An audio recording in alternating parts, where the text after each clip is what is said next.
Searching for greatness in a sea of the dying and shameless. A sea of the aimless. I don't wanna be one of the nameless. I'ma wake up with the mindset that one day I'm gonna make it. And I don't think I'll be fine if I don't break my limitations. Don't try to stop me, I exist to write my own story. I'll make a decision if I want some peace or if I want the glory, yeah. Don't want a life that is complacent or possibly boring. I just want a life that is worth every day exploring. My whole life I just wanted someone who would notice me. My whole life I just wanted to be somebody to be. Yeah, I just wanna be great. Yeah, I just wanna be great. Yeah, I just wanna be great. Yeah, yeah, yeah, I just wanna be great. Yeah, I just wanna be great. Yeah, I just wanna be great. Welcome to TEIG Presents. I'm your host, Blake. We have an amazing show for you. We have amazing people behind the camera. So please donate and support all of these amazing people.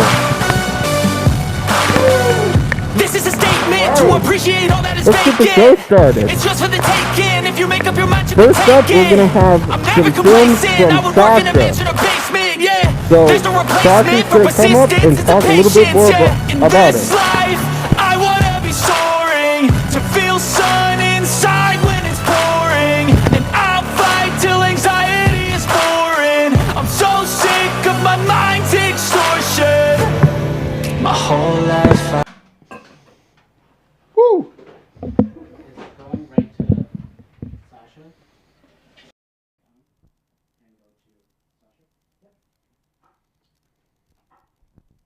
Hello. Hey, It's good to have you on. Thanks. So, I would love if you could explain a little bit about your guerrilla filmmaking company, just to start off with. So, we're going to have 3 of your video projects on our stream tonight. And our first one is Culprits. So, could you explain a little bit about what Culprits is about? it's it's kind of a way of testing the grounds of a new town. So I make these guerrilla films, and when I move to new cities, I always like to quickly find my cohorts and actors primarily, and assemble a story really quickly, write it up based on everyone's strengths, based on locations. And the whole idea of making movies like Culprits is seeing how much I can get away with in a town as an independent guerrilla filmmaker. Most cases I'm alone from a technical aspect. I got the camera, the microphones, producing of the film. Everything is kind of like all, just my way of just navigating the town. I have complete control of the film. But then when you bring the actors involved, you're like, all right, so what's the movie you want to make? So that's how Culprits came about.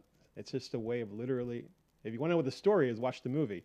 But if you want to know what the movie is about, it's really about making friends and finding collaborators and learning how much you can push creatively in a town. Yeah. I've definitely been in the scenario where, like, I try to see what I can get away with the most in a certain place, Yeah. Like, all right, well, we're going to go straight to Culprits. Yeah. So thank you so much. We'll see you soon.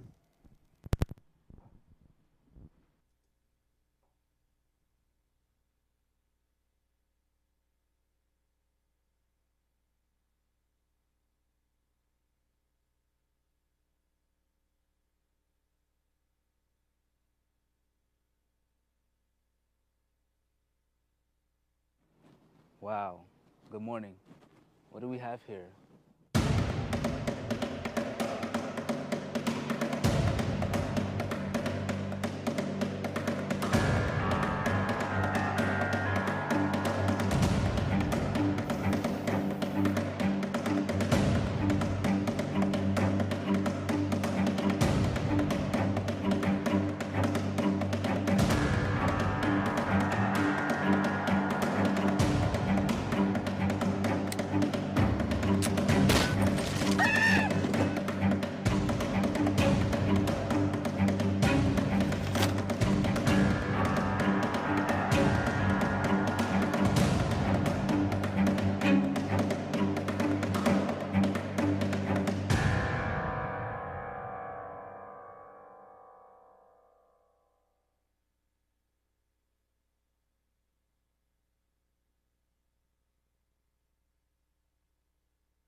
Yeah. Yeah.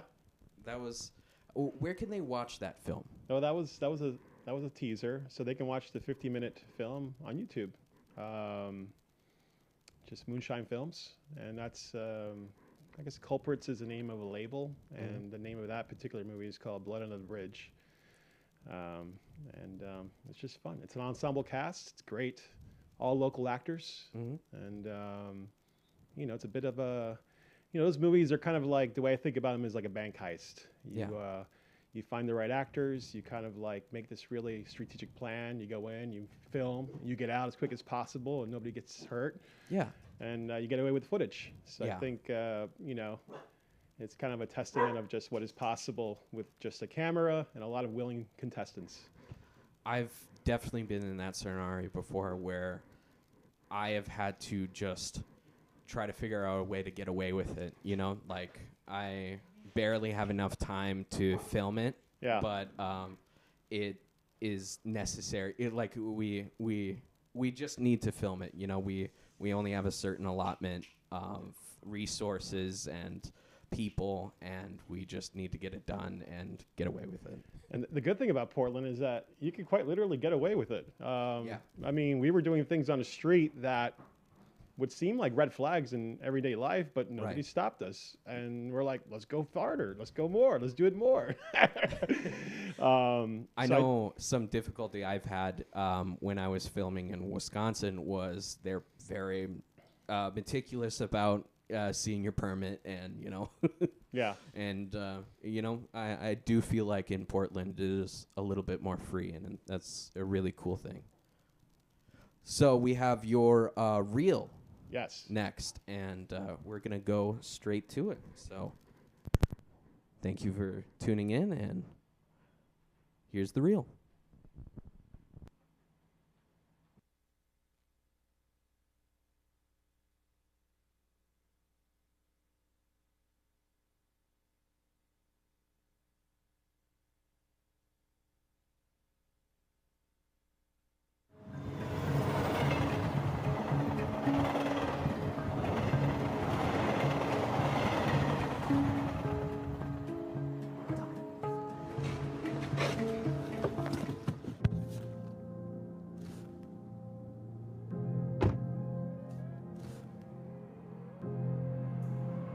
You know I got tough love for you. You did good. You kept your cool. We all know this shit ain't easy, but we gotta do it to them until it stops being done to us. Yeah, I know. Why you always gotta be preaching?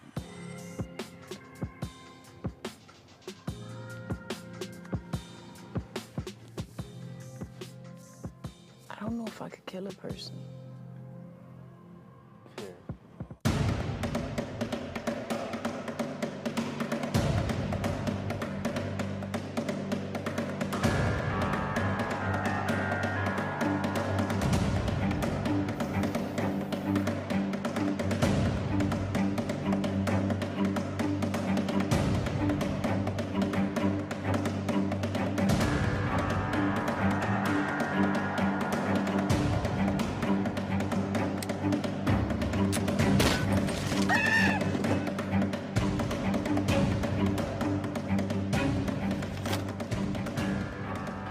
I never thought you'd be a sellout. For the right offer, we're all sellouts. The Iguanas, it isn't what it used to be. We're the last of the Mohicans. But the garage client relationships you two built up, they're yours. Both of you. Who? Me and the idiot savant over there?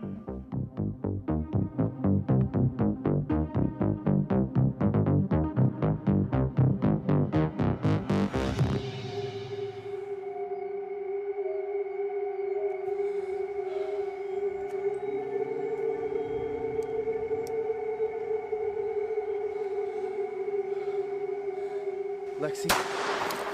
Whoa. It's not even close. You know it, I know it, they know it, but you don't want to report it. Why? You'll have to explain that. Okay.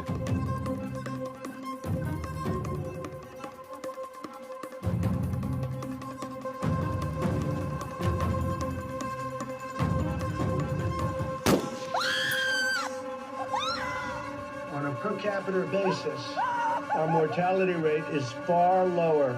But you don't hear that. You hear we have more death. But we're a much bigger country than any of those countries, by far. She thinks I stole from our shared wallet, but I didn't. You lied about George having our daughter. I went into his place with a gun.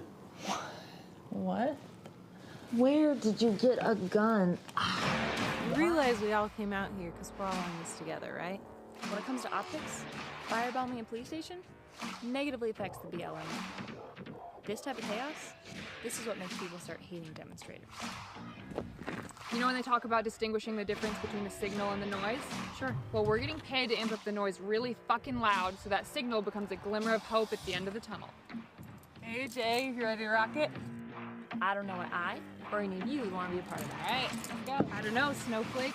Maybe because we're some out-of-work professional killers trying to put food on the table. I've never killed anyone in my life. You wouldn't be here if that were true. So keep telling yourself that. Snowflake. Stop calling me that. Hey, Corporal. Cool it. Lake Union traffic, set to 907, taking off north.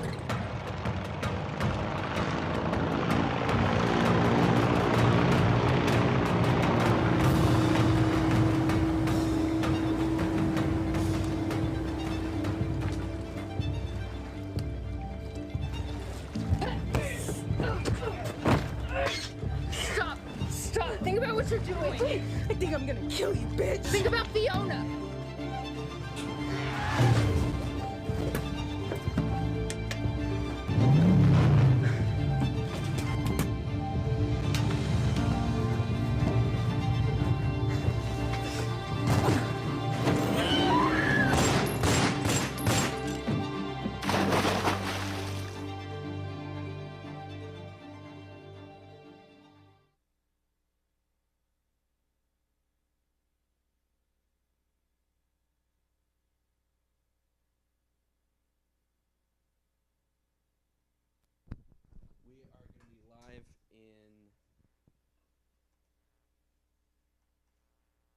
Just a moment. I'll give a countdown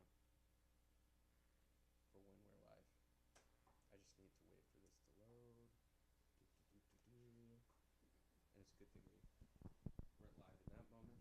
Just sound. Okay. Everybody ready?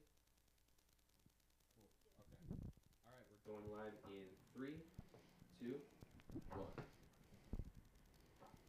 All right. We're back.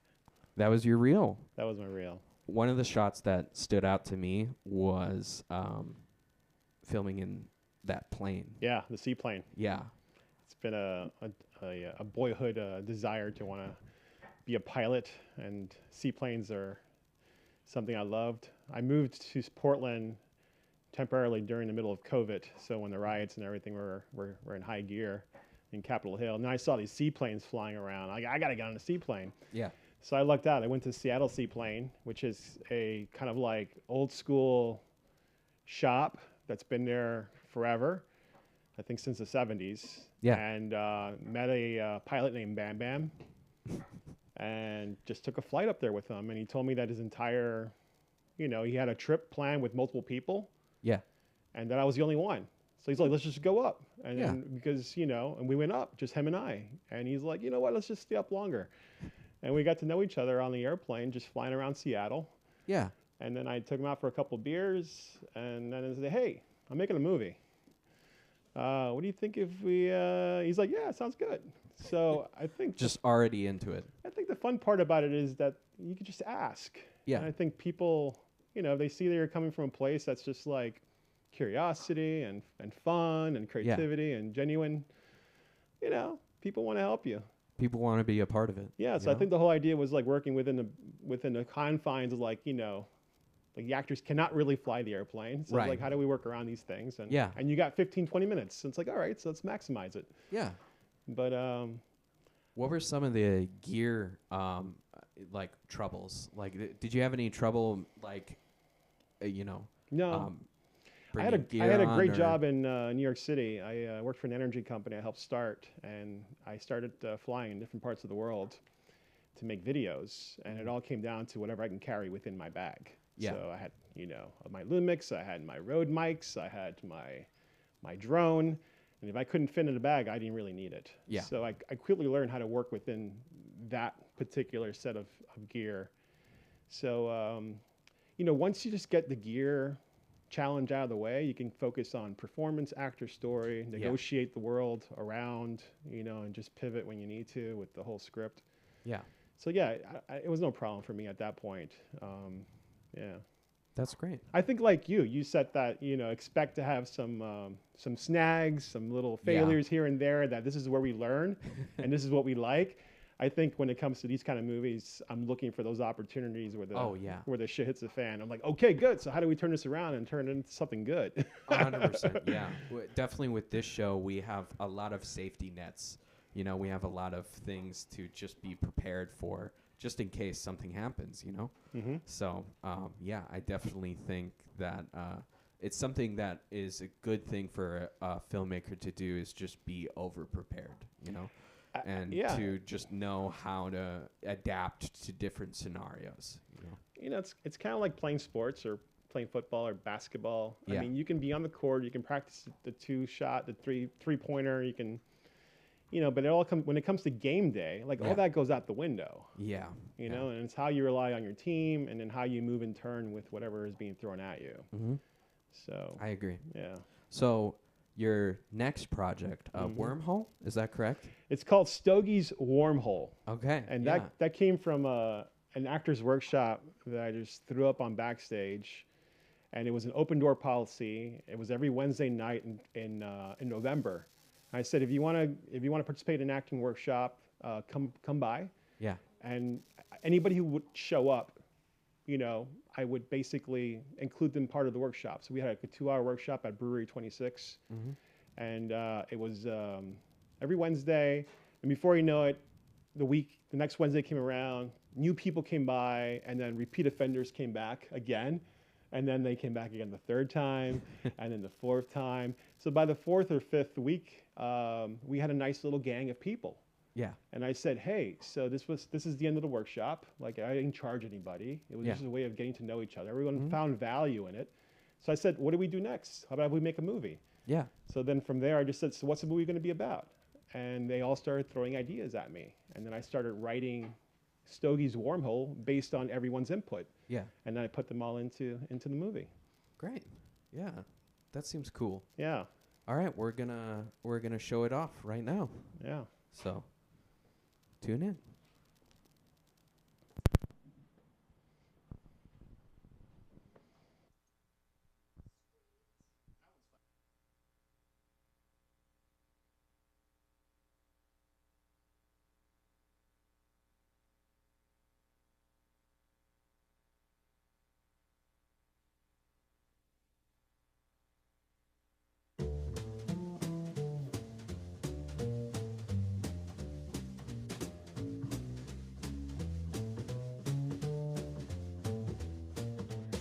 Bottom line, nobody's got a clue if wormholes are a real thing or just some theoretical mumbo-jumbo.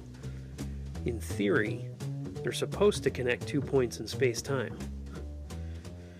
You wrap your head around that one. A few years ago, my New Year's resolution was to smoke a cigar regularly because I enjoy it. Now folks call me Stogie. I'm a vintage dealer. I started when I was a kid. Recently opened this brick and mortar shop, and business is solid. Most of my sales come from online, but having the store is a vibe. It's part of the community. I like it. T-shirt trend? Surged during the pandemic. Cash for couch surfing. Crisis turned into a vintage gold mine. That's the game. Always changing, always evolving. Estate sales is where I really bulk up by the truckload. Run by some of the scummiest vultures you'll ever meet. They usually work for lawyers. Estate sales is the Wild West for pickers and flippers like me. It's completely unregulated and cash is king. It's where people's pasts become a price tag, like a twisted antiques roadshow. I dive into the emotional wreckage of some dead hoarder or old folks' house and I'm basically appraising and making a cash purchase for their whole damn life in 2 minutes flat. Legal looting, really. In the vintage world, it's about the thrill of the hunt. I'm maxed out with more storage units than ex-girlfriends. 7, to be exact. Mid-century and the 90s is where it's at. I know what I'm looking for because I know what sells. Just here, riding waves, triggering fashion trends, one polyester flashback at a time.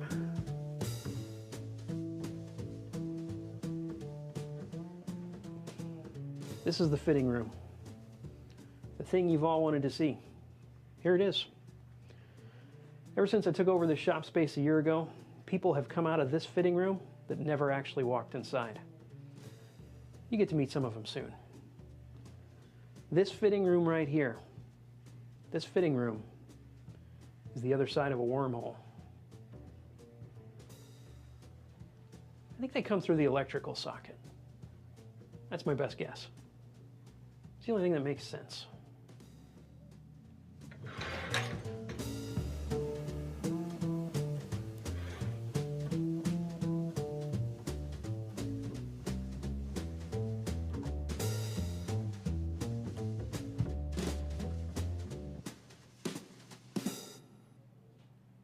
Hey, friend.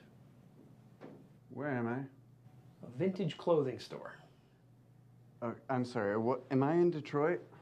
No, not Detroit. You're in Portland, Oregon. And how did I get here? I don't exactly know, but take your time. Settle in. Look around the shop. Sometimes people find something that's familiar to them. All right, whatever, man.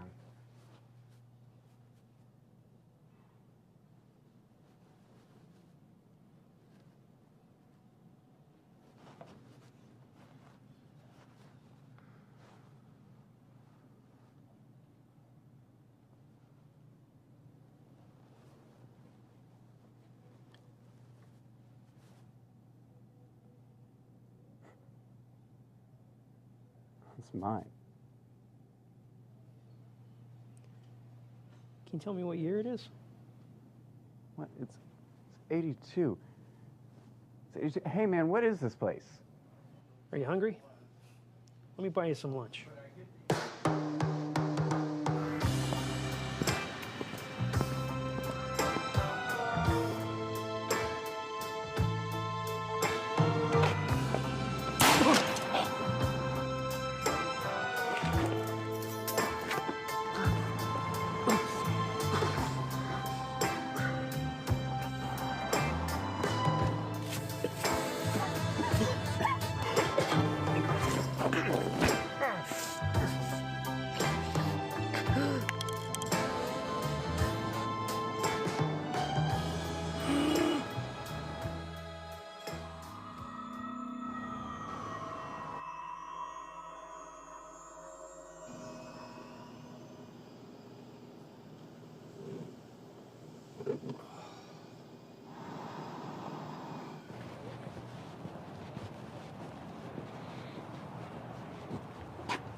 And that was Wormhole, the trailer.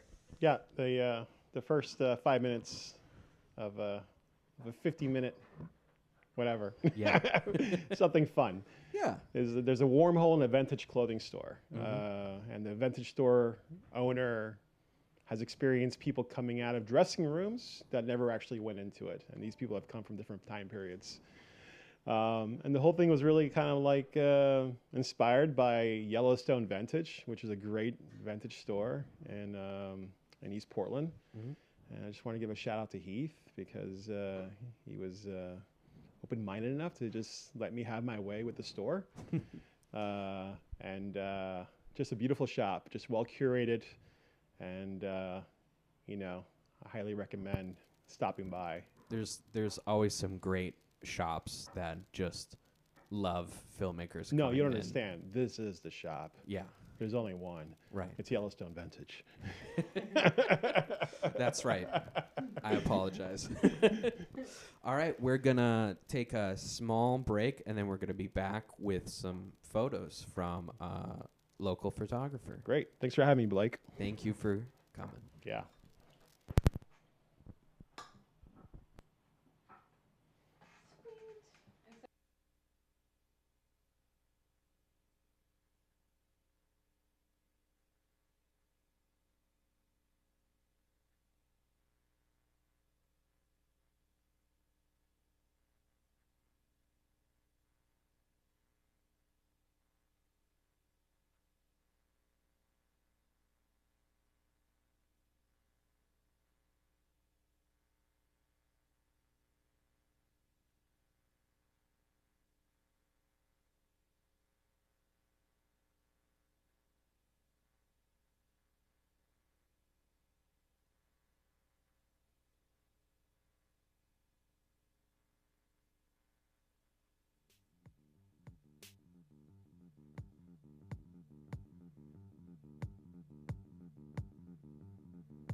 Thank you for tuning in.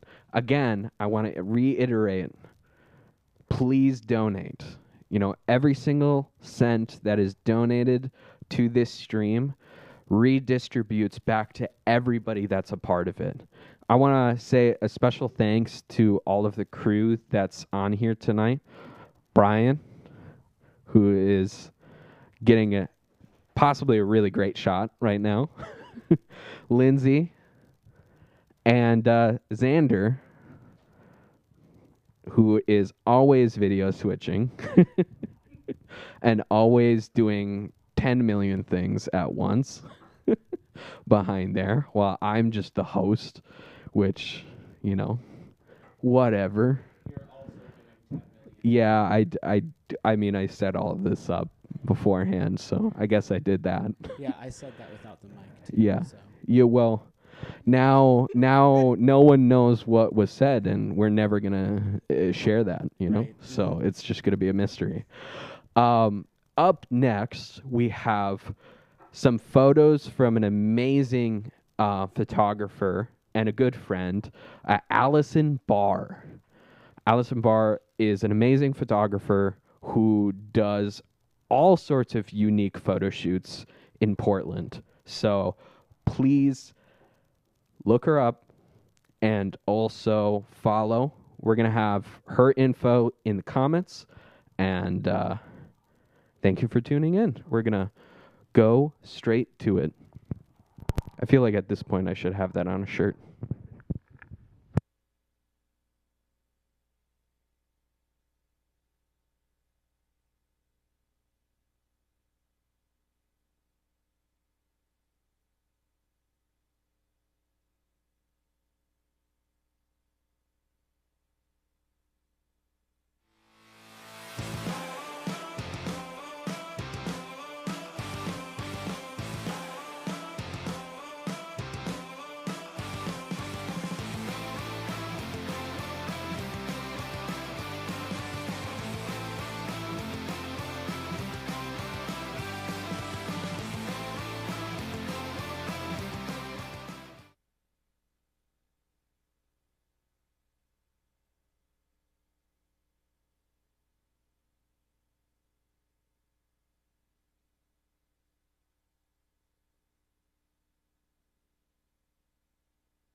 Hi. So that was Allison Barr's photos. I don't know why I started like that. I just thought it was funny. That was Allison Barr's photos. Amazing person. Amazing stuff. Up next is a project of mine that I've worked on for quite some time. Took about 2.5 years to edit. It's a documentary about me and my two friends. Xander also. Xander is, well, yeah, Xander's a friend, you know, obviously. Xander, me, and Z moving out here for the first time ever moving from Wisconsin.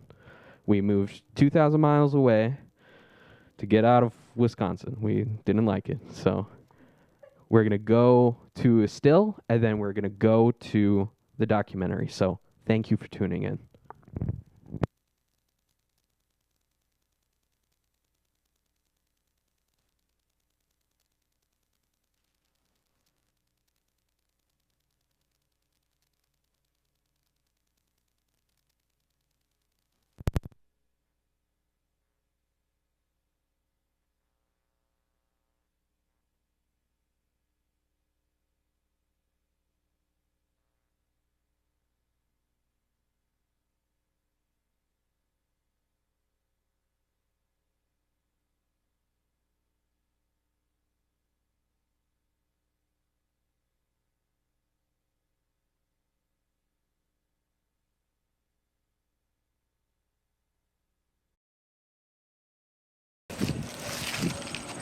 So this is my house, at least my house for the moment. This is the necklace that I got in Oregon when I... Very nice lady who gave this to me. I feel like it gives me a little bit of luck. It reminds me that my journey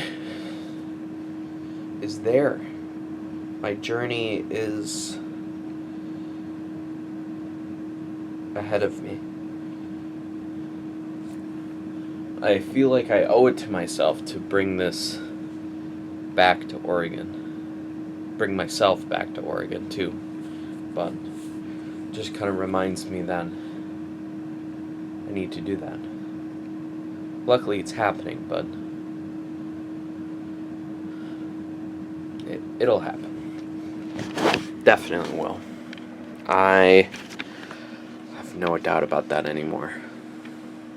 Hi, my name is Blake, and I moved 2,000 miles to be in Oregon. Hi, my name is Zeke, and I moved 2,000 miles away to be in Oregon. My name is Andrew Willette, and I moved 2,000 miles to live in Oregon.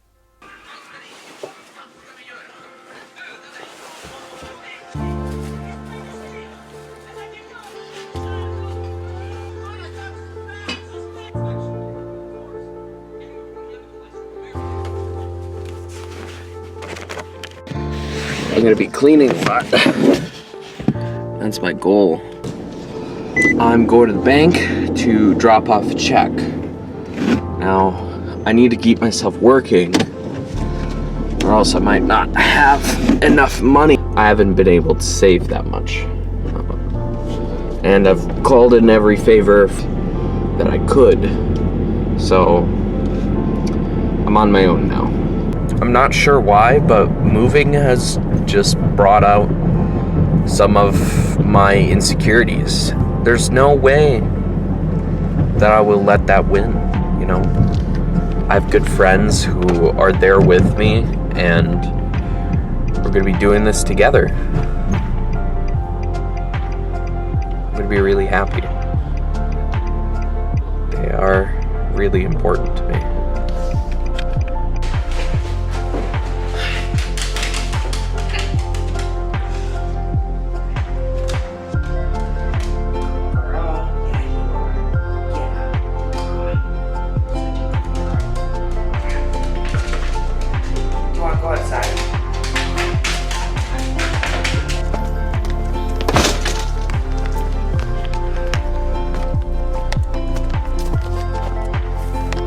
Tika, let's go potty.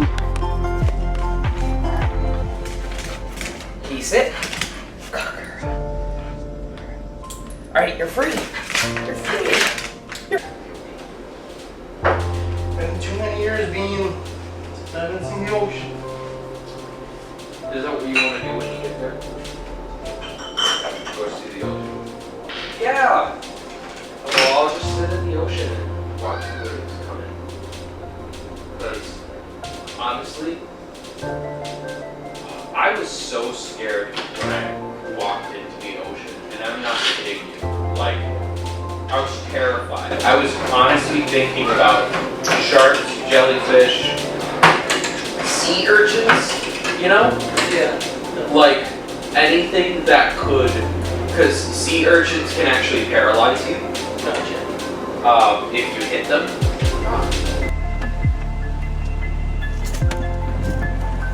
Does it fit? Yeah. Okay, cool. Thank you guys for helping me with this. Yeah, no worries. Anything to help. You know, that's mostly the reason why I'm not taking many gigs during the week. Just make sure you're open to cleaning or whatever. Open to clean, open to do anything that needs helping with, you know, with the move, you know. You know, obviously I'm still trying to get jobs because it'd be nice to have just a little extra cushion. Oh, definitely. Even though I'm getting the settlement, I mean, it's still nice to get a little extra. There's a lot of... Because their legs sensitive. If they're not actually working. I'll go see if they're actually working before.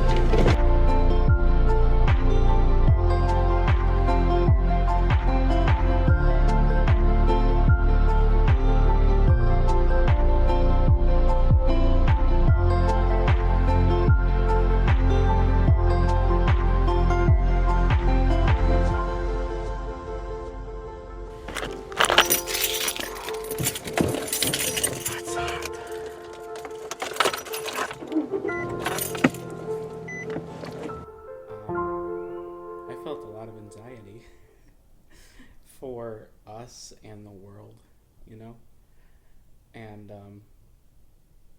you kind of have to get through that. You know, you kind of have to get through everything that came with that. You know, like, that whole experience. When I think about Appleton, I don't realize how crazy it got. There wasn't really a lot of jobs that I would be happy to have. Well, my last job before moving was great, but like before that, I didn't really experience a lot of jobs that would encourage growth. I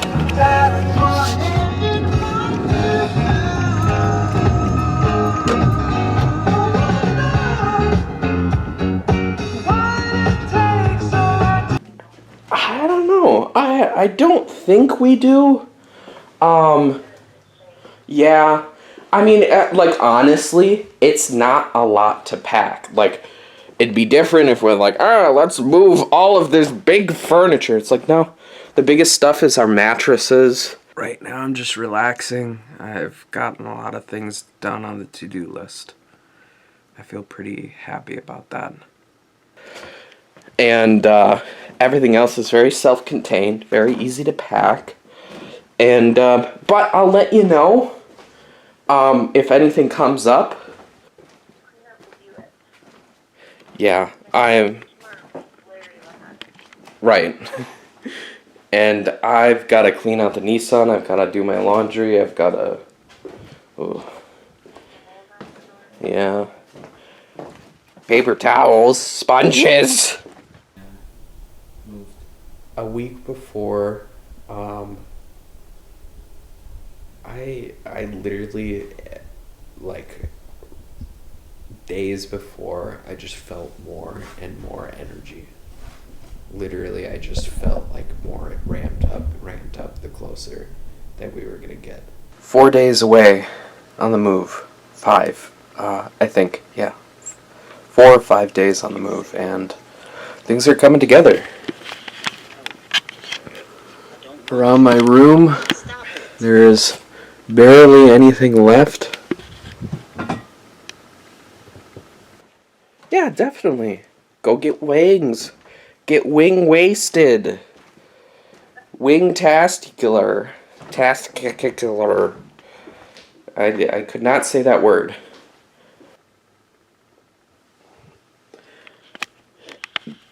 And tomorrow, it's going to be a whole lot less because I'm going to be getting rid of that dresser that's over there and the coffee table.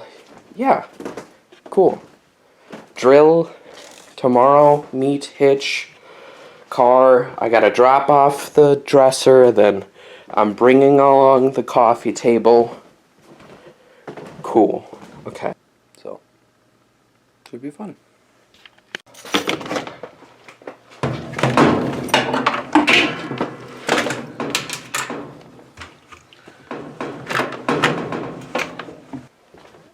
Alright, I am gonna go so that I could actually start those things. Right. I love you too. Bye. Felt when I went to Oregon, I felt like I could breathe for one of the first times in my life. Like, literally, it was so relieving to actually be there and experience all the people that I did.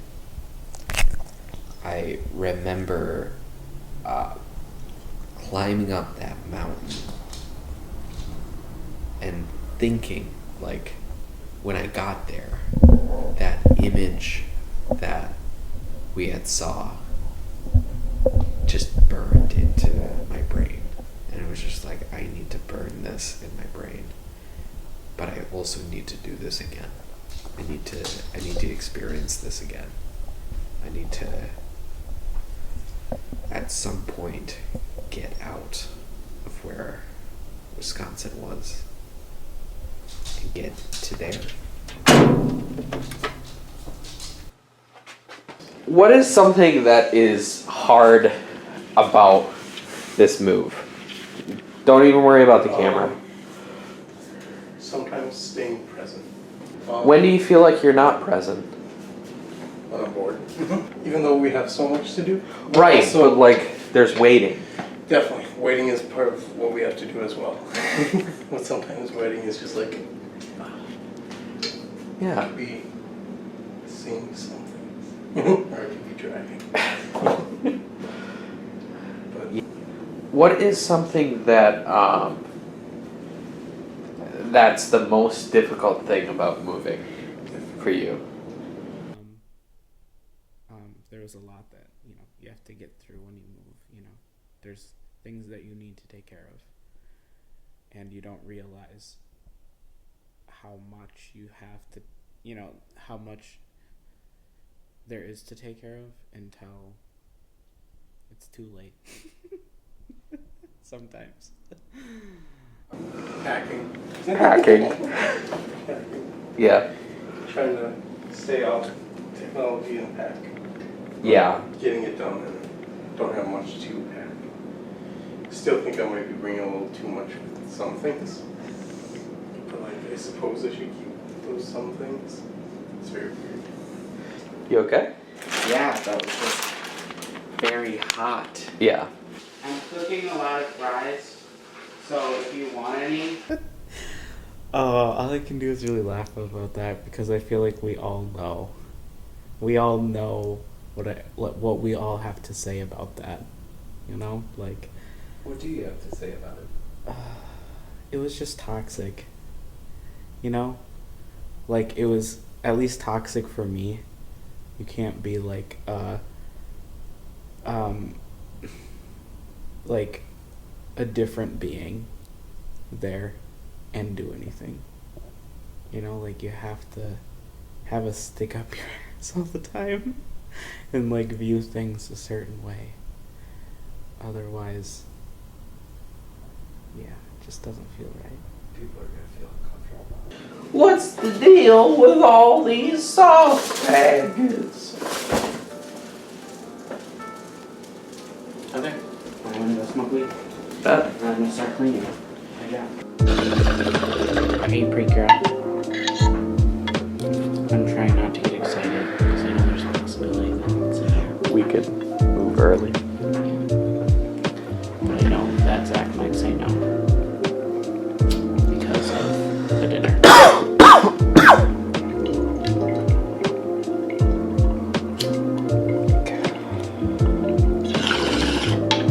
But I'm also the kind of person that likes to cause a little bit of chaos in my life. Yeah. You know, and I'm just like, And but just what be if like, we actually what happens just if do we it? do this? You know, like what happens if we actually just fucking move? I don't know if it's chaos. I think it's reality, you know? You just say like, here's another reality.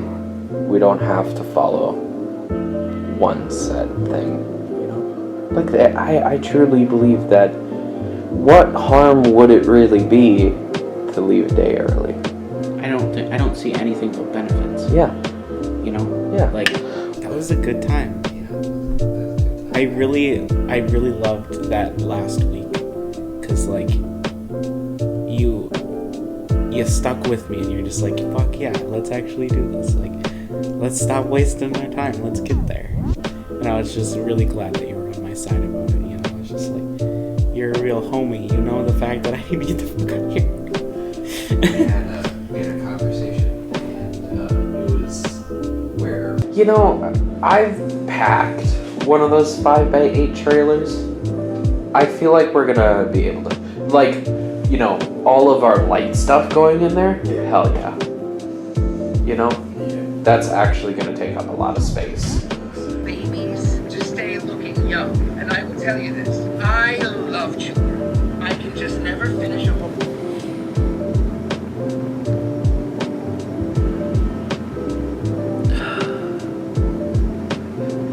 I'm just waiting for that breath.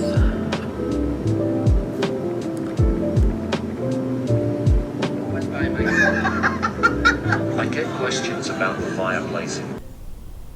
So like the crazy thing that I kept feeling when I was there was I was being pulled here. Like, it was like my energy wasn't there anymore, and I was here. And that's all that I can really, like, explain about that whole thing, was just like, I just thought every day about the fact that we were gonna get here. Keys. My keys go. We're clearing it out. It makes sense. It was in my raincoat. All of my stuff. Ooh. Look at how cute he is. Oh, that's a weevil? The moment that I was in the state, I felt I was in the state. And that's how I knew, you know? Like, there wasn't anything that made me question it. I knew I wanted to get here, but it just wasn't even official until, you know, like, whatever month that was, June, July, that we actually were just like, let's do this, all three of us. Let's pack our shit and go. And that's exactly what we did. I love that. And it was the moment. It was moments in Oregon that you were just like.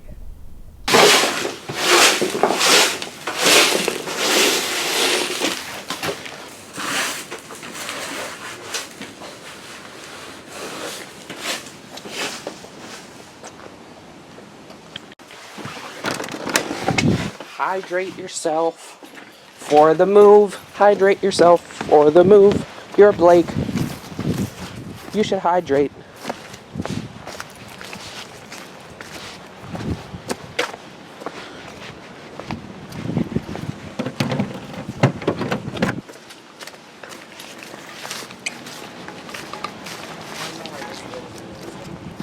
Hmm? Why is that? Because it has like a little as well. You know? Kind of like this. Yeah. You know? Like, it's just like, I love those. sip it, motherfucking chug it. Yeah. Do whatever you want. That's why I like this one. That's why I was like, oh, I need to get that back. Yeah, because how much I drink water when I have one of these? Right. So I'm much just like, and all so of a sudden good. I'm just like, go, go, go, go, go, go, go, go. You know? Yeah. And then people are like, Jesus, you drink a lot of water. And I'm like, really? I don't think so. I already just closed the door on you like that. I've got hands. I've got plans. You've got plans for my hands? Let's do it. Okay. So.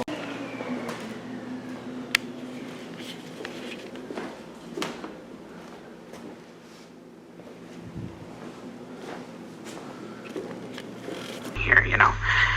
And then I'm just like, I feel like the best way to describe it is like, I've just entered a different mindset, you know? Like, I remember what it was like to not be able to, like, feel anything besides the fact that I just needed to work my ass off all the time and then come home and want to kill myself and then, you know, just live that way. But now, like, what makes what we're doing different from other people is that we know that there's more to life than killing yourself. Oh yeah, there's a little. Oh, on the side, right next to the handle. Yeah. It says 1 hour and 15 minutes. Nice. Not bad. That's a good amount of time. Obviously, it does not need to be running the whole time. You know, just turn it on whenever you want. Record as much as. You want to fight, little bitch?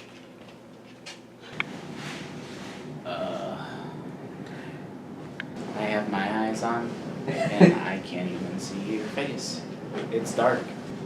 Zach's never been on this adventure. I'm very excited. Zach, it's gonna be so much fun. Tomorrow is gonna be great. And then just the thrill that knowing that I'm going to drive not just a city away, but like states away.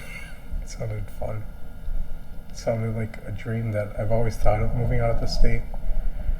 But like I never knew if I would be able to do that, and I didn't want to be one of those people that got stuck. So I'm thankful again that I had to take that leap. We should get a little bit past Minnesota tomorrow. Yeah, like South Dakota maybe. Yeah. Right? Yeah. That's close. That's about where we should get. And then like the border, next day, minimum border. we should get to Montana. Definitely. And then we go through Montana for most of the next day. And then we kind of meet at the border of Montana and Washington. How are you feeling that night? What was going through your head? I was energized. I was ready to go. Like, in the sense of I was like, all right, we just got to get through this night. We have an alarm set, and we're going to fucking go. And then it's Idaho, I think. And then, like, Idaho. Yeah, that's Washington. We could possibly make it to Oregon, but then we'd still need to sleep. Yes. In Oregon. Yeah. For one night, and then get there. I don't see my sleeping bag. You know? Honestly, I was just, like, I was able to sleep because I was ready, you know? I knew that sleeping meant that I got to go home.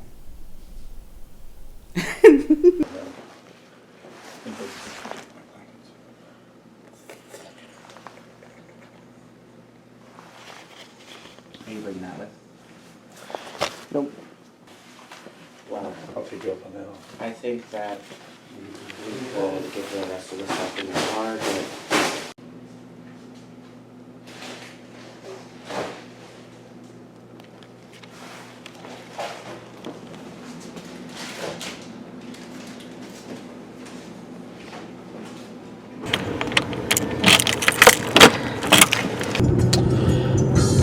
Driving.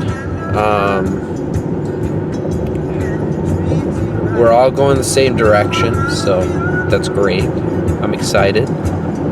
Yeah. Trailer is doing great, actually. I was confident that, I wouldn't really have any problems. I mean, I fit literally everything that I own in this car and in the trailer that I have behind me. And I couldn't be happier. Break it down if you want to. first day was rough, but not that bad. You know, like, it was just like, well, I feel like the first day was easy.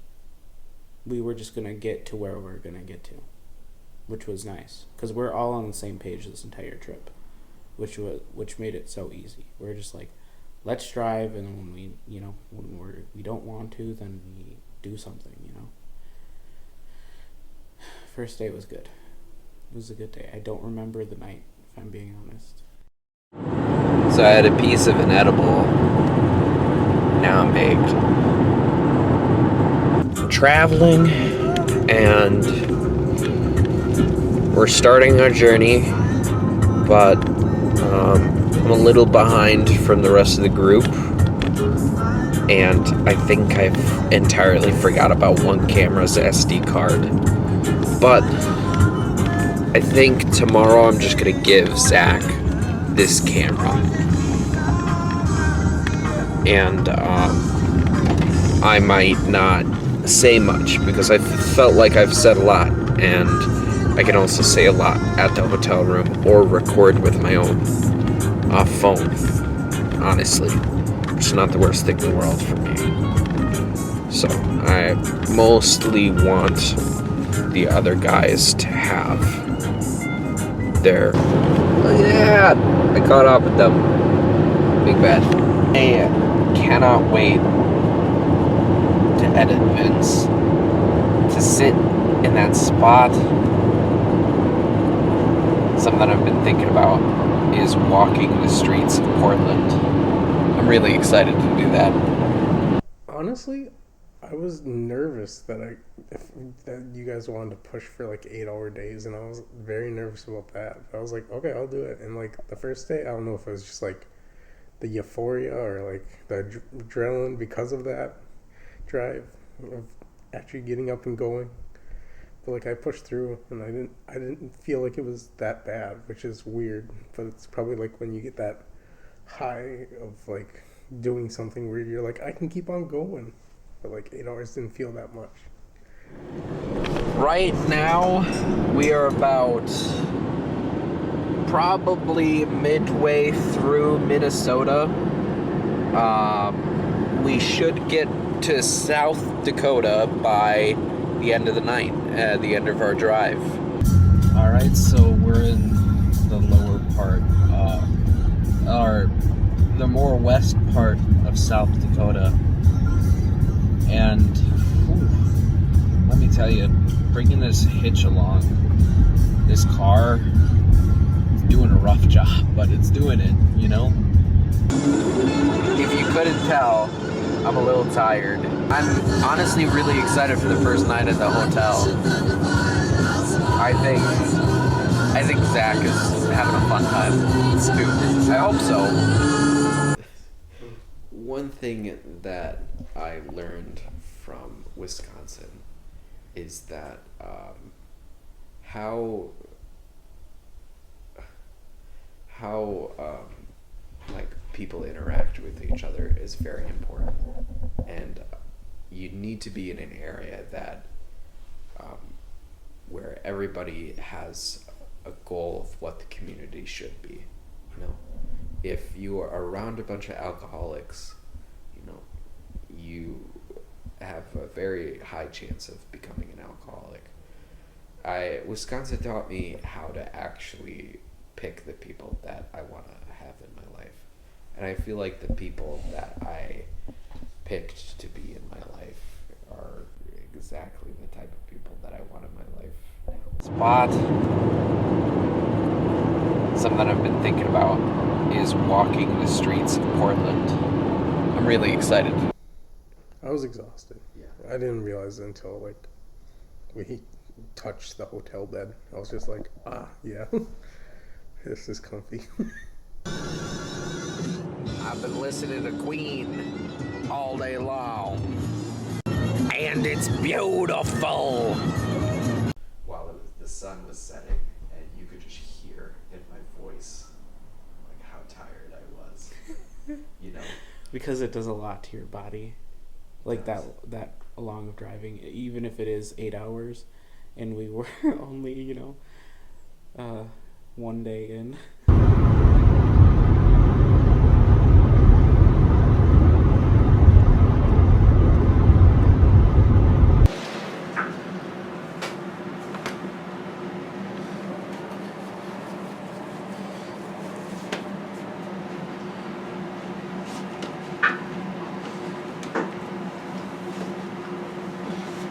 I think it's been easier just because I can tell not only am I happier, but they are. You are. Like, I think people are more excited to do things here now, so like we're not just being hermits, even though we don't mind being hermits, and I hope no one finds offense to that, because I like being a hermit sometimes.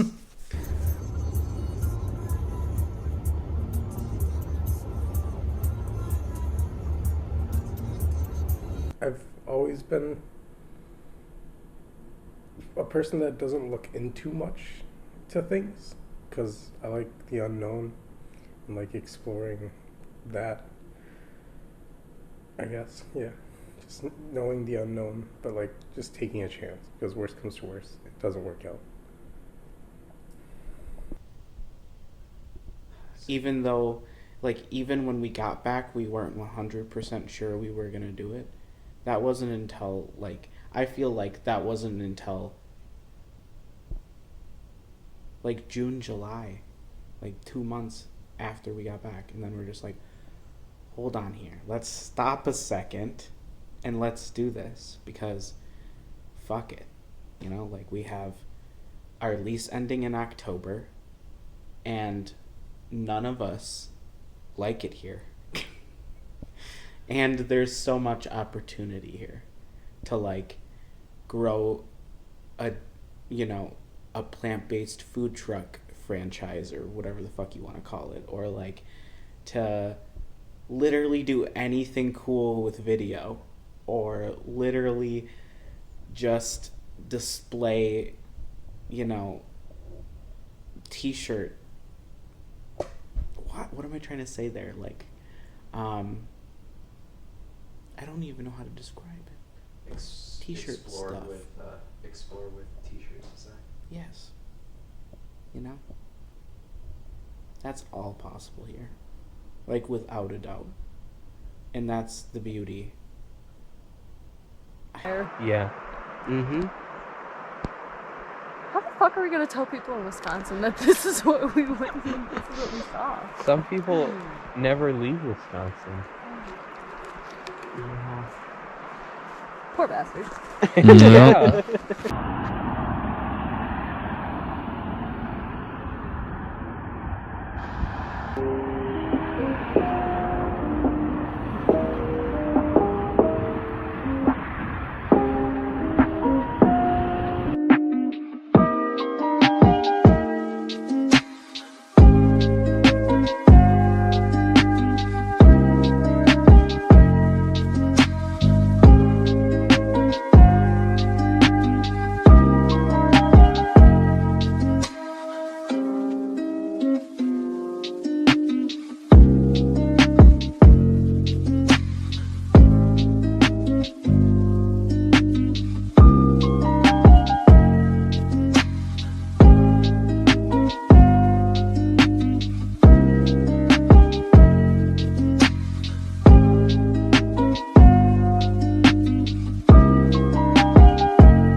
Looking at them in a new way, realizing they were not something real. The people you thought you knew, the people you thought you cared for.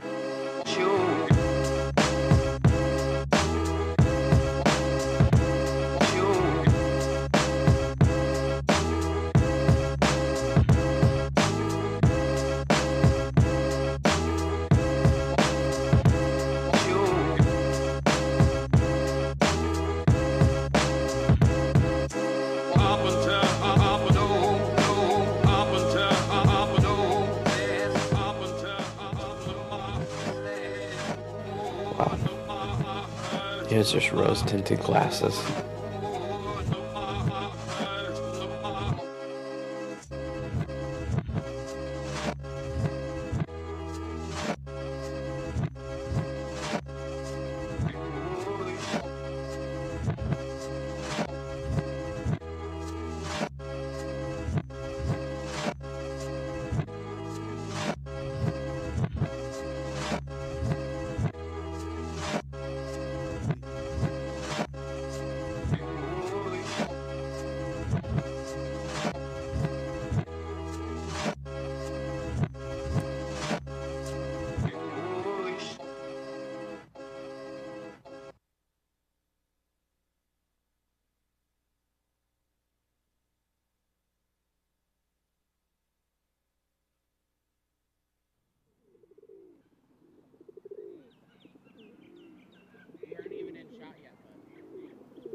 drains every penny. But I feel it's worth every penny. Every penny. But every time I make a mistake, I learn. Whether or not I worry about the progress of the movie, I know I will still love it. Because to me, it's more than a movie. It's my livelihood, and it's my passion. And that will never go away.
So, what is The Earth is Dying Presents, and what are we trying to do?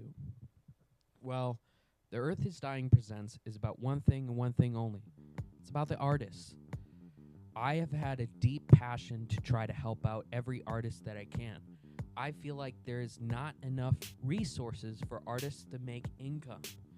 I know as a filmmaker, I've had difficulty when a project is finished. You're just left with no new way to make money. You know, you submit it to film festivals, you put it on YouTube, and after a while, it doesn't really get anywhere else.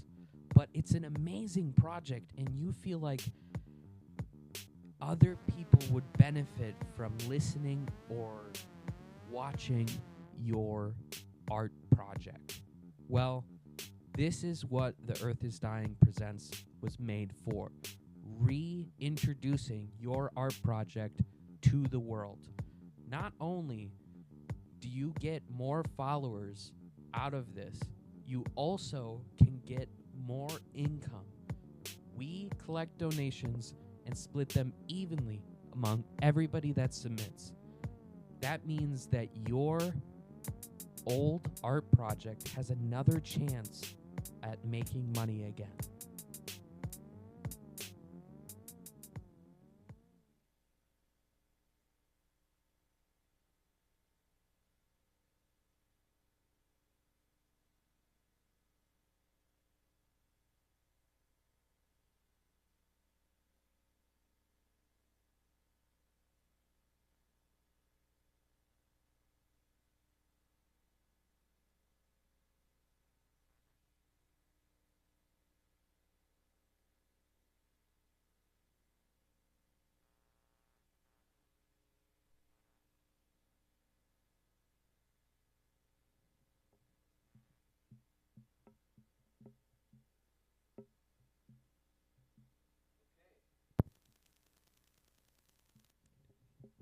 Hello.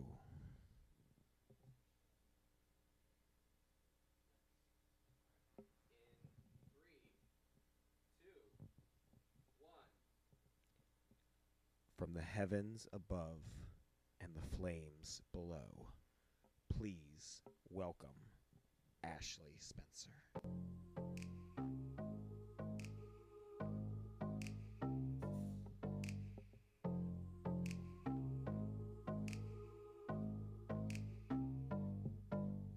Look at me, oh look at me, looking pretty walking down the street. Everybody wants a goddamn piece, but little do they know and little do I say that I might want to get away,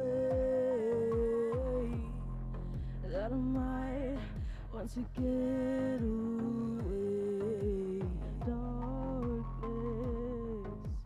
drags you down, places left unknown.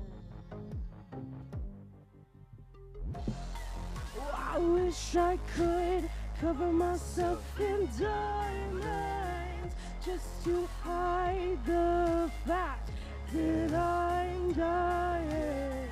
Oh, I wish I could cover myself in diamonds just to hide the fact that I'm dying.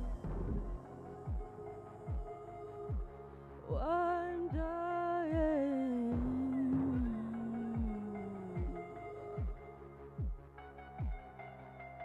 Don't try to convince me or keep me away. Blessings on my fingers, gotta spend what daddy pays. Designer desperation and drowning in champagne. Life is a devious thing, so treat it mundane. Hey! Oh, I wish I could cover myself in diamonds just to hide the fact that I'm dying. Oh, I wish I could cover myself in diamonds just to hide the fact that I was at a darkness drags you down to places left unknown. Oh, I said darkness drags you down to places left unknown. Ooh, ooh. Hey, I'm dying. I'm dying.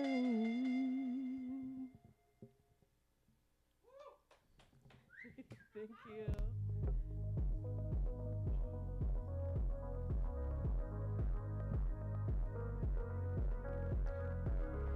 The song is called Sink.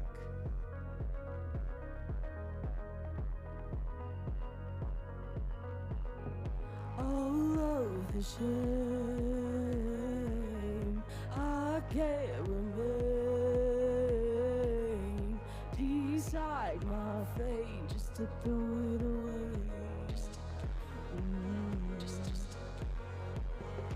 Lost everything to a fool's game.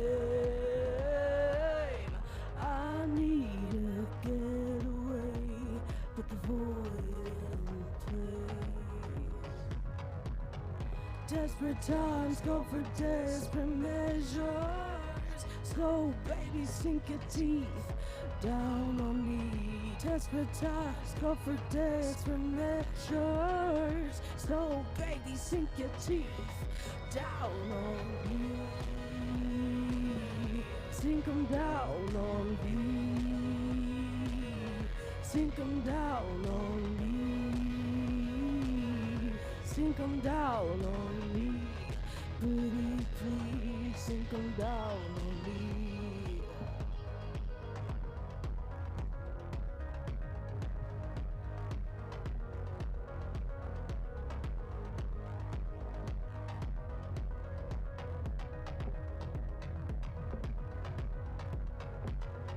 Feeling like a stranger in my skin. I'm running thin. Goosebumps when you hit my tongue. It was never enough.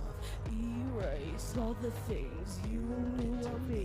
Empty and alone. How I've grown to dislike me.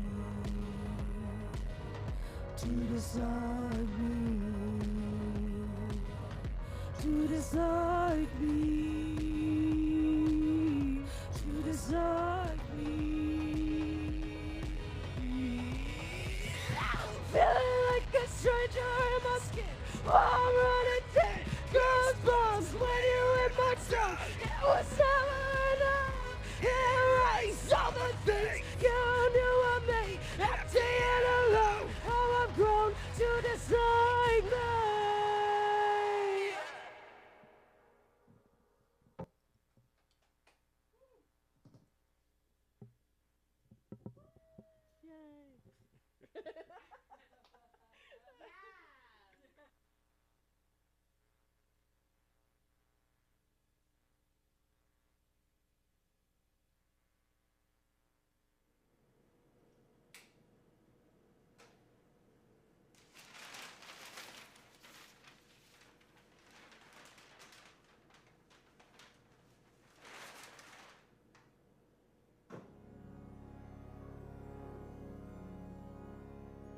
The garden is a pretty special, sacred space to me.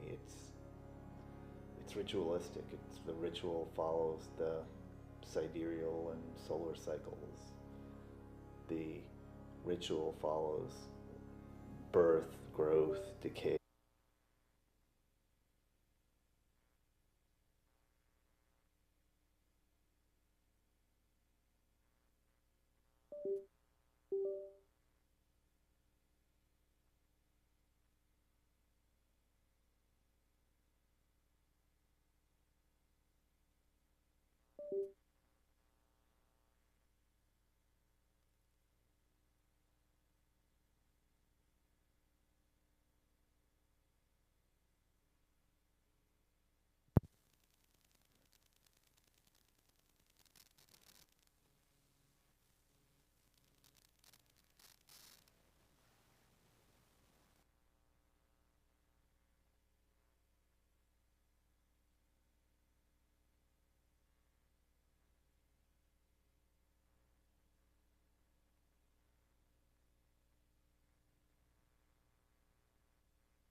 The garden is a pretty special, sacred space to me. It's ritualistic. The ritual follows the sidereal and solar cycles. The ritual follows birth, growth, decay, regeneration. My name is Martin Medeiros. I am a gardener. I have been gardening for all my life, actually, since I was a child. And yeah, the garden is special because it's connected to nature, the earth, the world. You're under the stars, whether it's our own star, which is the sun, or if it's night. And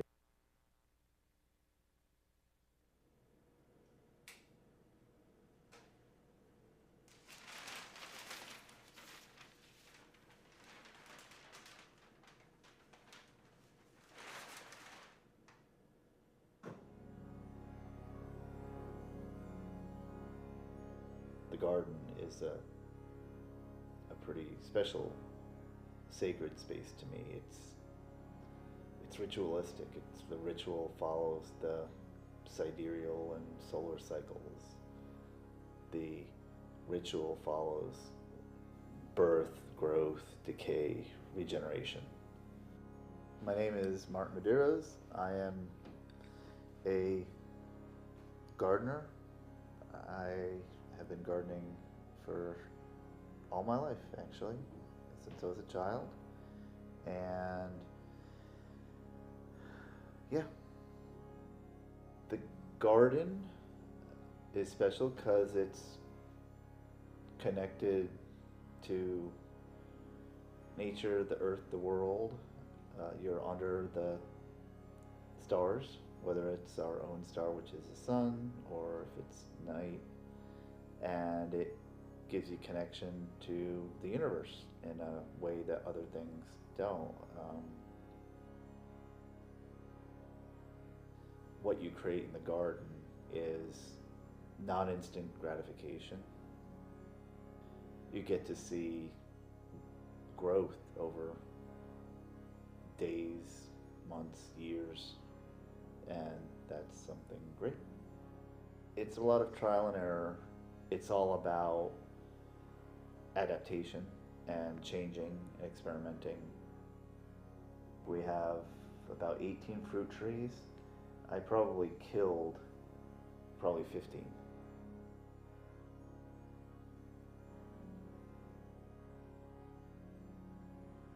Gardening is a gift. I really believe that I'll harvest the seeds and I'll put kind of a box out in front of my lawn and people will take seeds so they can grow their own. Everyone has their space. And how you deal with what enters that space is how you create your joy or your pain. Our organic environments allow us to connect with the cosmos. Deep down inside our Neanderthal brains, we are able to cultivate, commemorate, and capture a feeling of awe.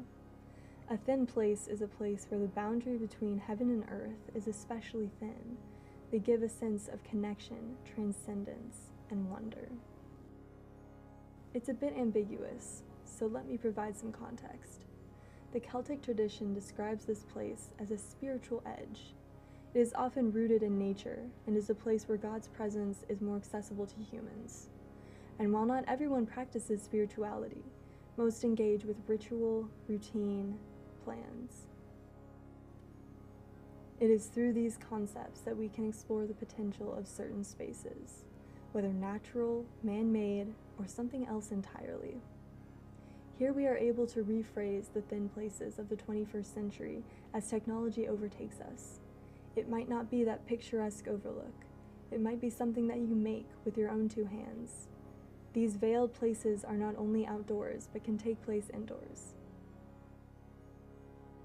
It just reminds you of having fun and playing with your best friends in the world from when you were tiny to now. Ugh, it wakes you up in the morning. It really wakes you up in the morning. I'm Maeve Tallman. I'm the first graduating senior from our women's hockey program. I was on the inaugural team and now I'm here graduating.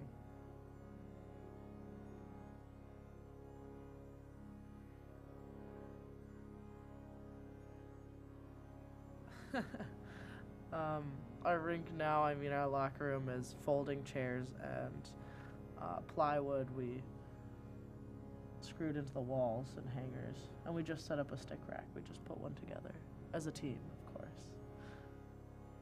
It's a good starting place. And feeling like you've put something into the space, like physically. I helped do that. I helped put this there, organize this. It really makes that space your own.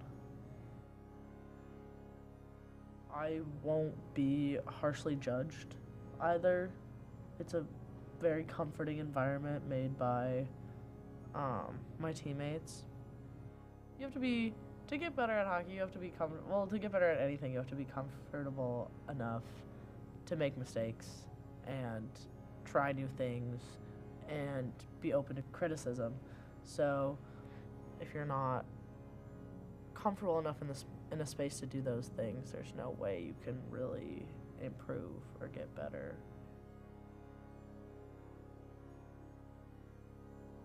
You get this amazing go team mentality that is just so fun to be a part of. That's exactly how it feels. I mean, you can dig into the ice a little bit more. We're going on an adventure as a team, venturing out into this weird new place that we're hopefully going to make our own.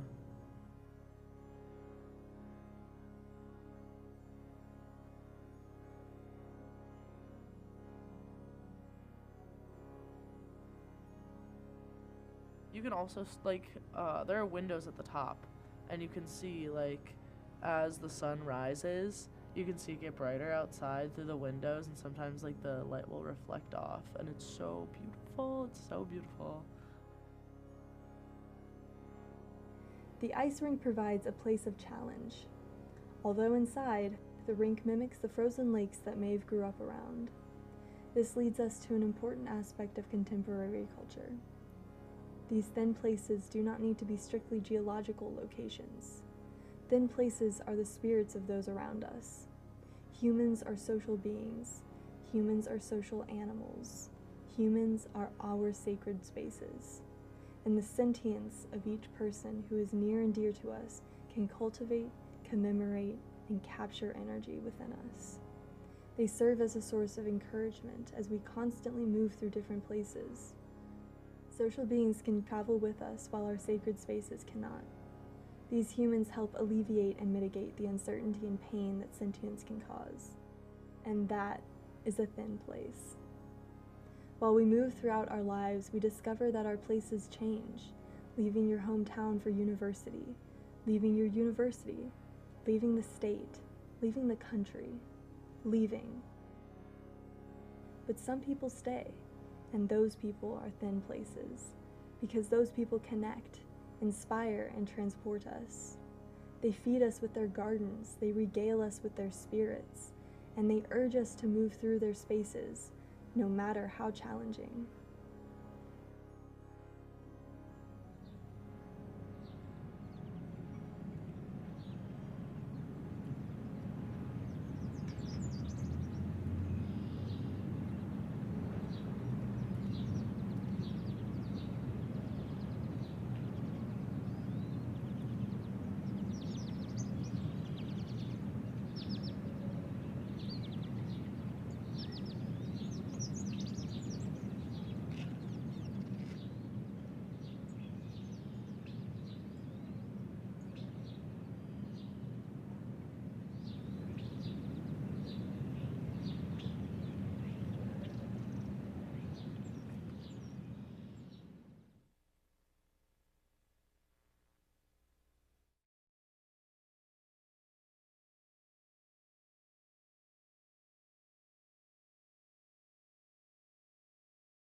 I think I'm running from it, but these shadows keep crawling. I've been praying for it. Kneel to the ground, hope I don't make a sound. I think I'm ready for it. Close my eyes and let the sun rise.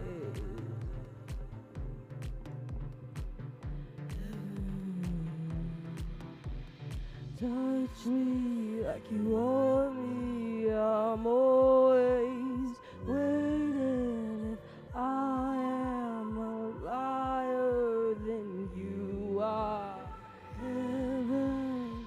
Touch me like you want me. I'm always waiting. If I am a liar, then you are heaven. Drown me in it. Let me taste your sweet sacrifice. I'll be a sinner for it. Destroy what I am just to make you a man. Cover holes in my head. Use my blue eyes as my best disguise.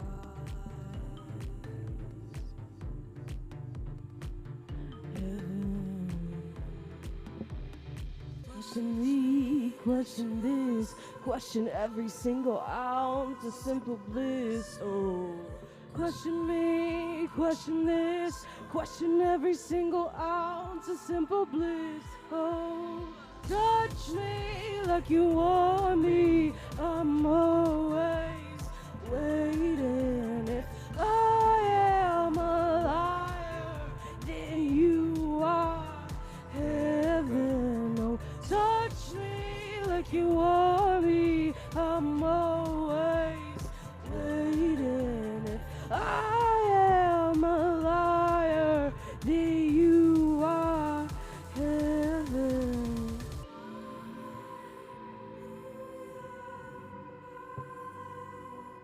I hear the devil singing.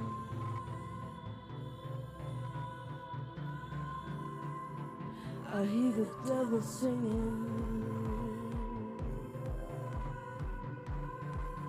Hey, I hear the devil singing.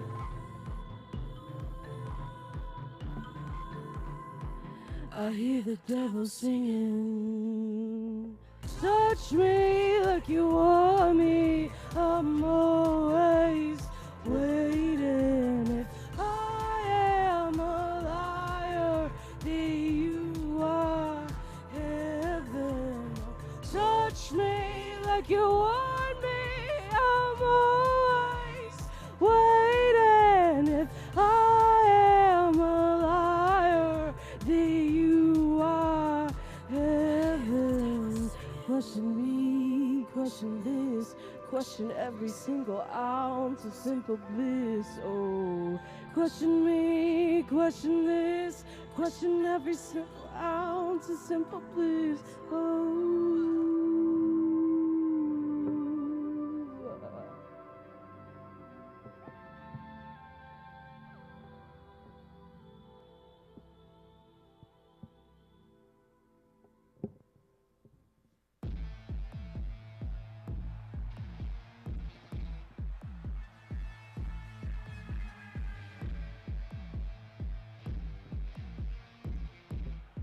The song's called Crimson. I keep trying, something in my mind keeps climbing. Hesitate, but wait, I'm finding. to go deeper and deeper and deeper. Everything you want, hold me with your time. Try and find a place we combine. In a princess moon tonight, I'll pour your cup into mine. Show me why I try and tiptoe the line. Oh, this princess moon, you and I.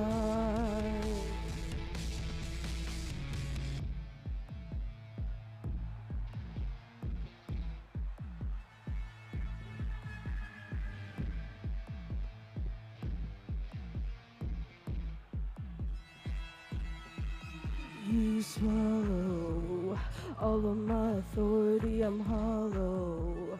Convince myself that the sorrow grows the garden deeper and deeper. Blossom to decay like that fades away. Blinded by your own face.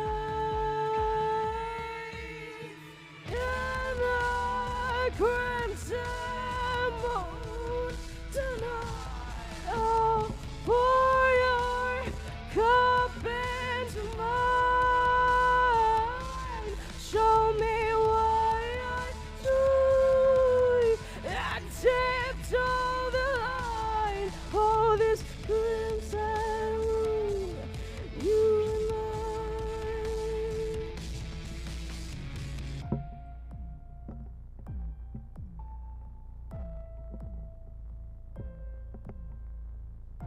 The fog is getting book.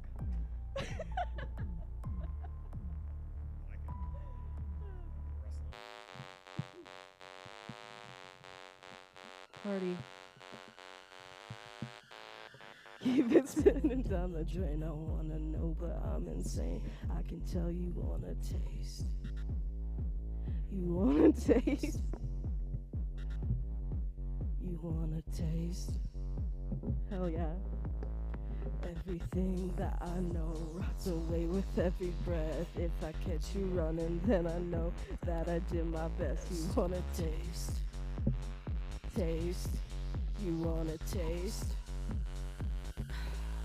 Mouth wide shut.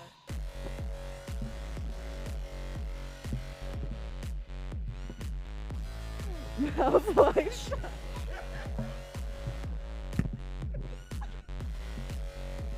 Hey, mouth wide shut.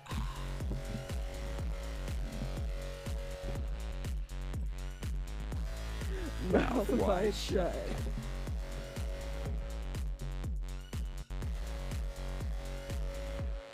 Mouth just that shingles on a line. If I tell you you'll be fine, what a fool's compromise.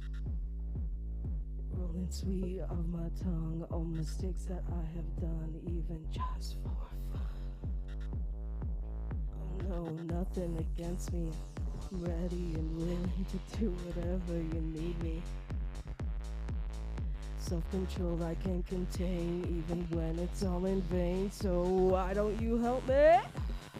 Keep my mouth wide shut, hey!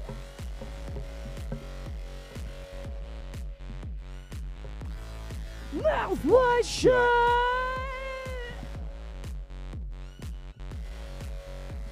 Woo! Mouth wide shut.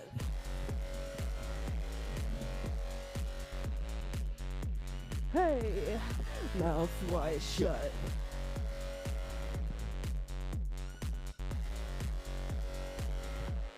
Mouth wide shut.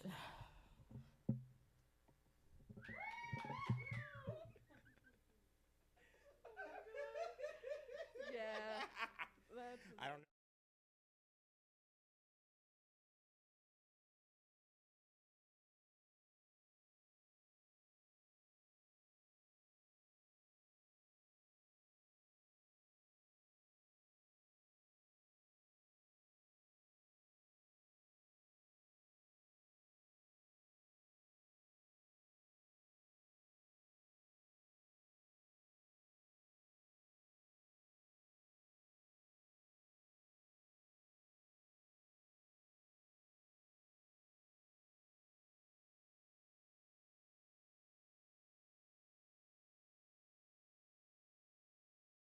Oh,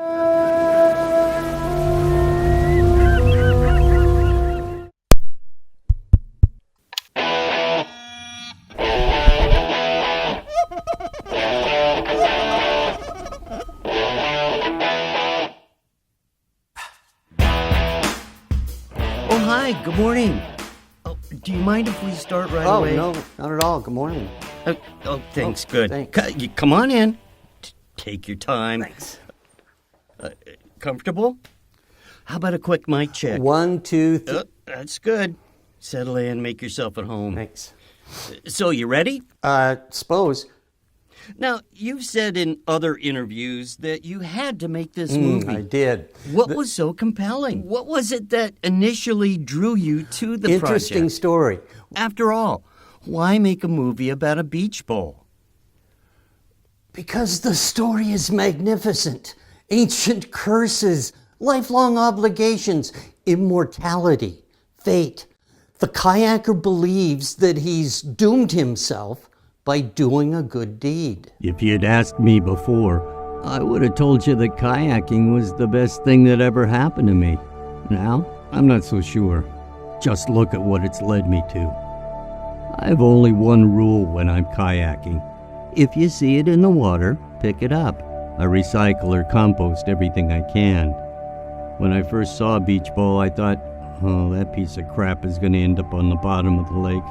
It looked fine, but I knew it wouldn't last long, not in the wild. It occurred to me that I was rescuing it from certain death. Sure, I thought, why not? It seemed funny at the time. Then the ancient curse came to mind. If you save a life, you are responsible for it. From that moment on, I became tied forever to the fate of Beach Ball. I didn't buy Beach Ball. I didn't blow Beach Ball up, but I did save its life. I didn't understand the burden I'd accepted, nor did I know that beach balls are damn near immortal. What was it like to work with Beach Ball? What was it like? Well, first of all, before I started this project, I had no idea how dangerous it is to work with beach balls. But Beach Ball, what a pro. I mean, he had it tattooed on his chest in 29 languages, the whole warning. Like I said, joy to work with. I'm not going to ask what your favorite moment in the movie was, because it's got to be the ending. Oh, absolutely. But rather, what do you see as the pivotal moment in the Beach Ball movie? It's got to be when the kayaker really starts to realize the enormity of the curse and what he's up against. It pushes him right to the edge of the deep end. He's right on the lip of the rabbit hole and feels like he's taking us with him. Well, I thought I could just recycle Beach Ball. After all, it's only plastic, but not just any plastic. It's PVC, polyvinyl chloride. Every beach ball in the world is made of PVC. Well, PVC can't be recycled. PVC can't be composted. PVC breaks down in sunlight, but not into something else. Polyvinyl chloride cannot go back to the earth. It just breaks up into smaller and smaller pieces. Microplastics that have been found in every ocean and on every continent on Earth. They are everywhere we are and everywhere we are not. Plastic that we are eating, drinking, and breathing.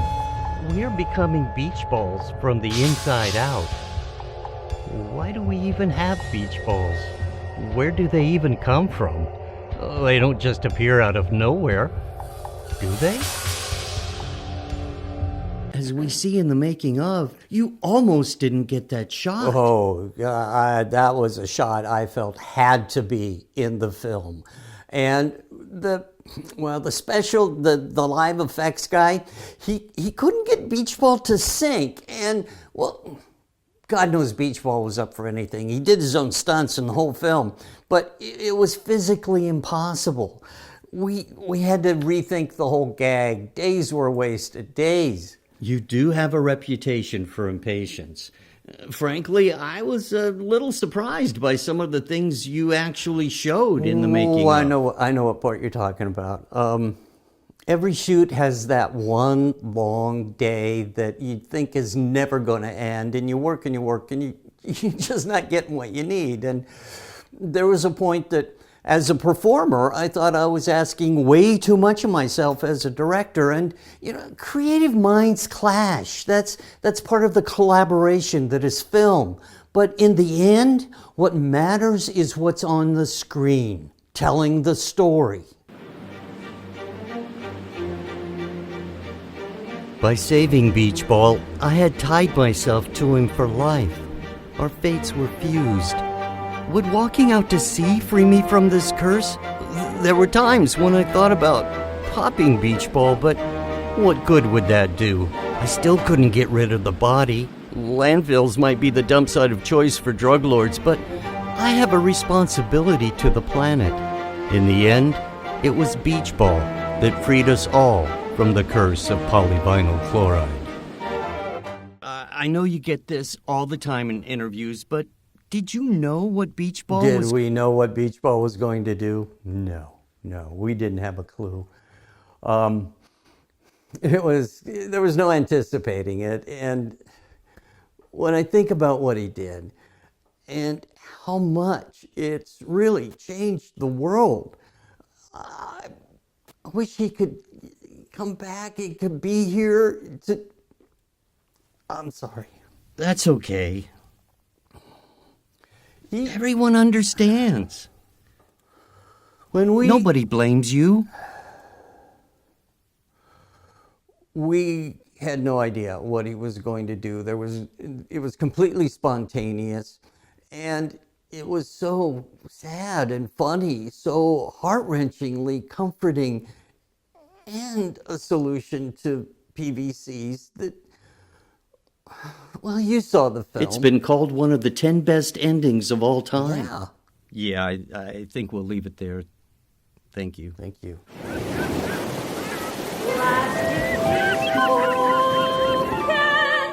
Like a child's toy, we float in emotion, like the dead fish. Praise for the carbon, praise for the fluoride, praise for polystyrene deep in our lungs. Sweet is the resin, fresh from the landfill. Sweet is polyethylene, altering our genes. Praise for the carbon, praise for the fluoride. Plastic is broken, like a child's toy.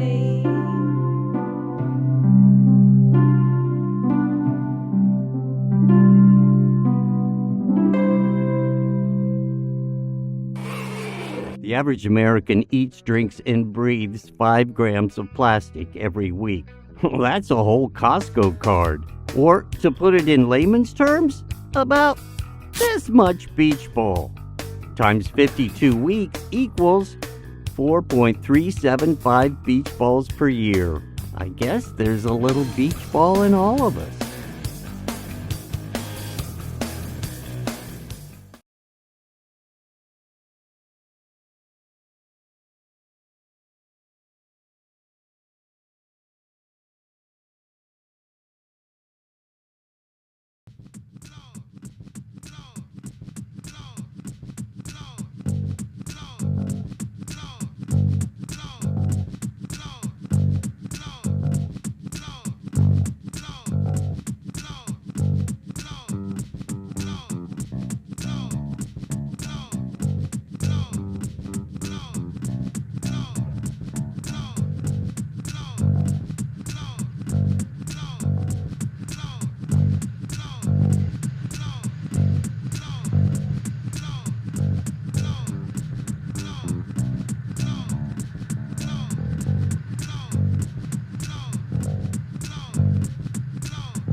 take everything for granted.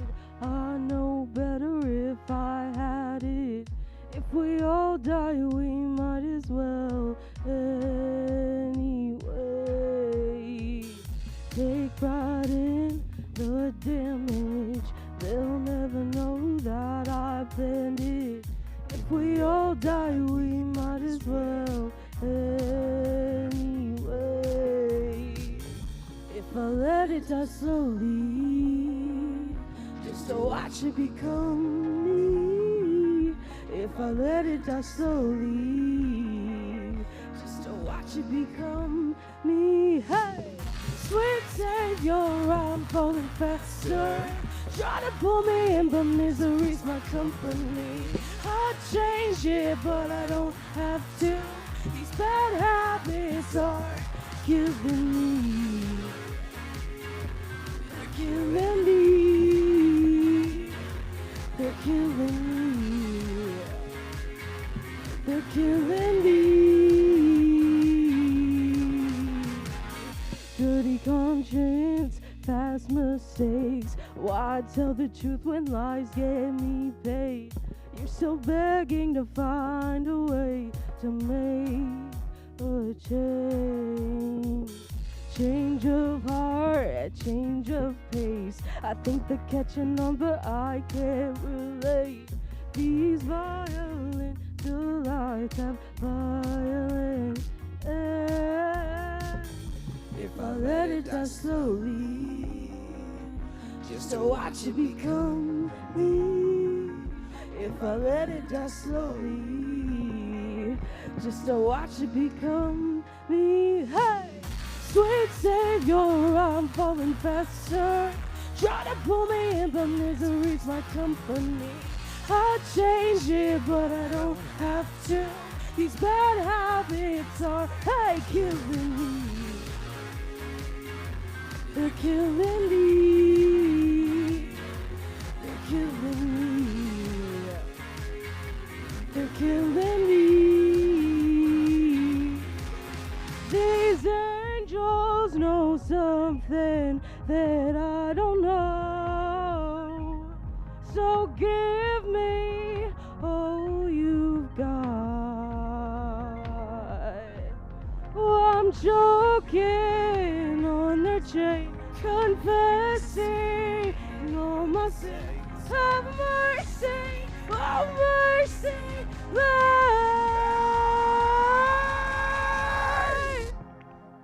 Woo! Sweet Savior, I'm falling faster. Try to pull me, but misery's my company. I change it, but I don't have to. These bad habits are killing me. Killing me.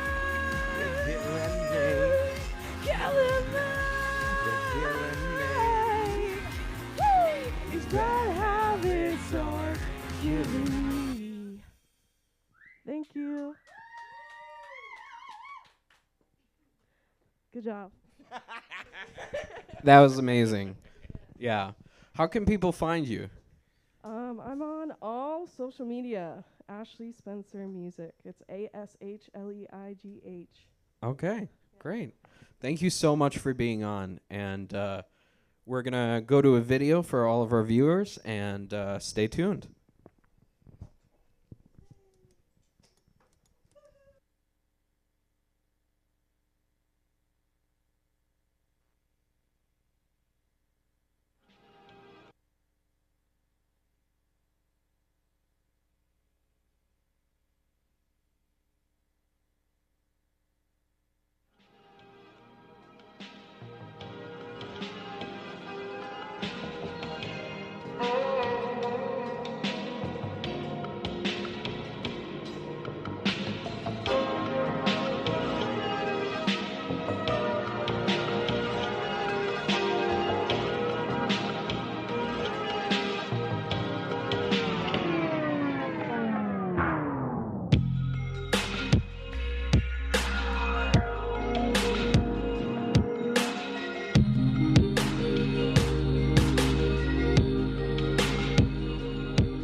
Hello, everyone. Thank you so much for tuning in, and we've had a bit of a difficult month, and it's been kind of crazy, and but we have even more crazy coming up tomorrow. um, so, your pop-up is tomorrow. Yeah. Yeah. The first one. How are you feeling? It's been a whole month of emotions. Okay. Like, right now I'm actually fine.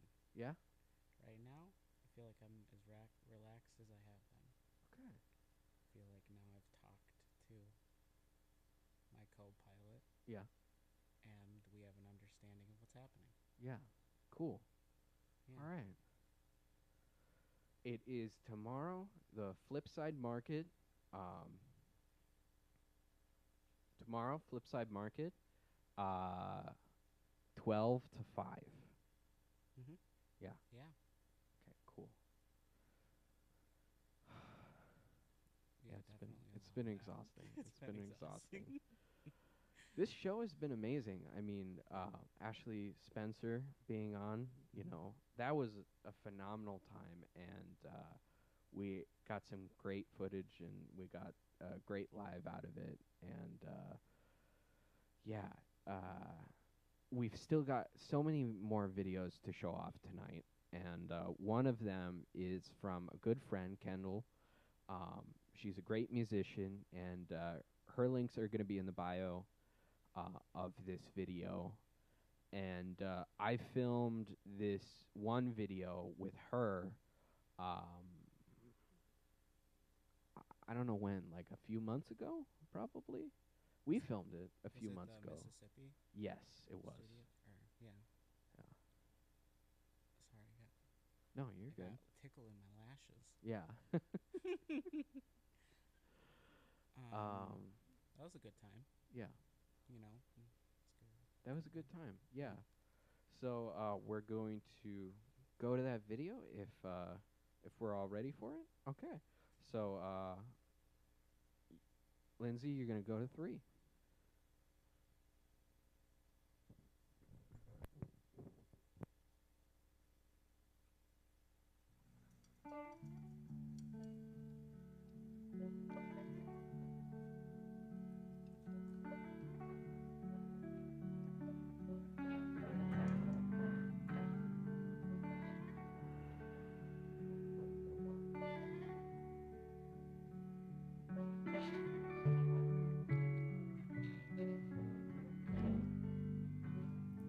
I didn't know when it's your time to go. What if you just keep pushing down the road? Someone said time's running away. Oh yeah, if I had words to say.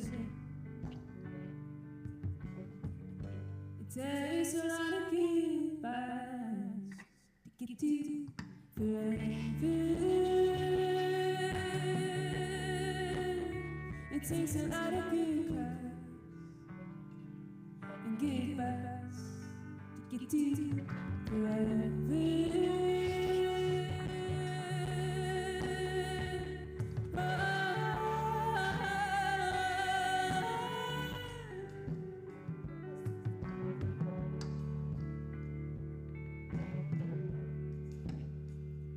Both gone away. Fate's playing again. Walk the line and make me a husband. When it is real, what is there to feel? Say goodbye and maybe die. It takes a lot of goodbyes to get to forever. It takes a lot of good cries.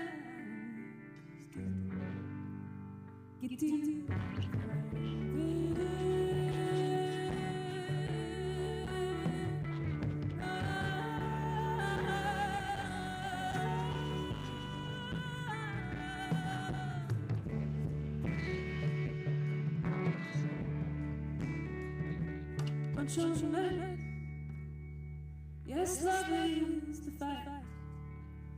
Is it the love that makes them disagree? Is take someone's heart out of my arms, drink me down in your heart. It tastes a lot of goodbyes to get to forever. It takes a lot of good cries to get to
It takes a lot of goodbyes to get to forever. It takes a lot of good cries to get to forever. It takes a lot of goodbyes and good times to get to forever.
and that was a video that we filmed with Kendall.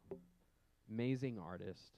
I love working with her, and hopefully in the future, she will be on a future stream. That's the plan. Yeah, yeah. Very excited. Very excited. Yeah, I'm starting to get real tired, to be honest. But we're gonna go to another video by Kendall. Yep. Yeah, we're gonna do that. So tune in.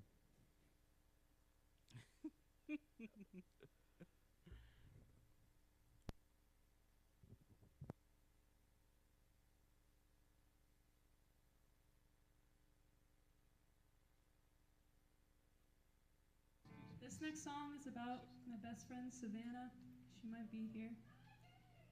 Savannah! I love you, dude.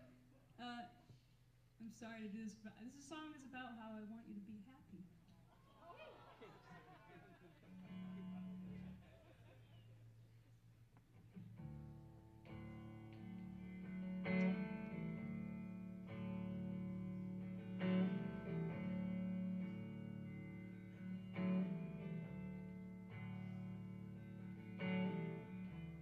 Tell me why it's hard to love when you push them away.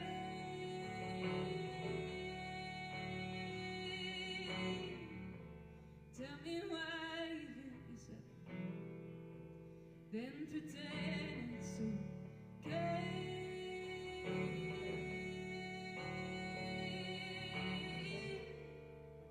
Not quite sure. Not quite sure of anything.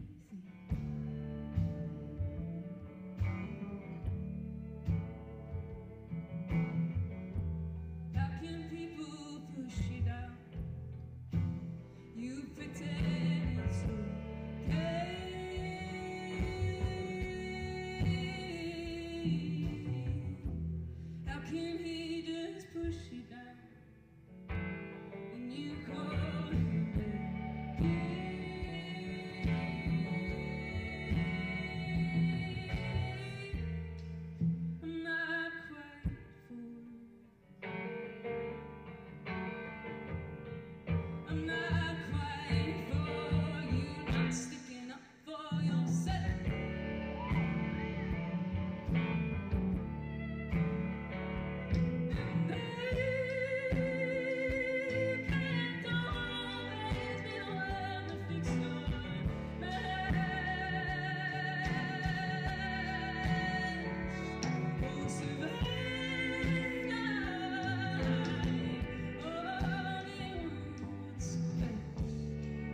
that was another video that we filmed for Kendall, and it was a great time working again.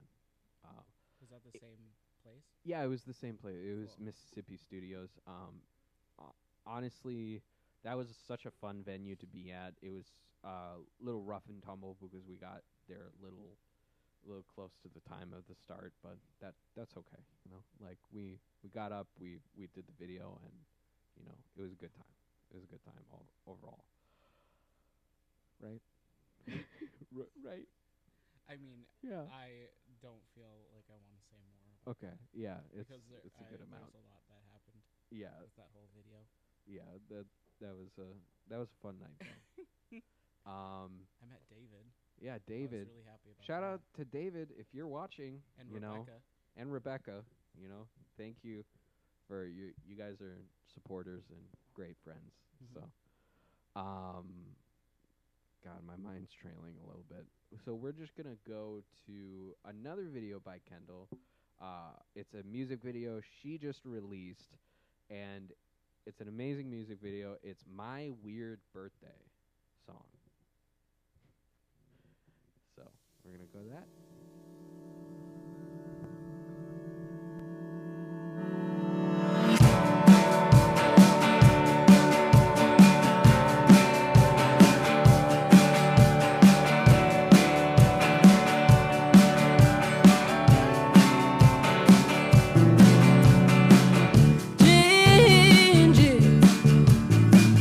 Come downstairs.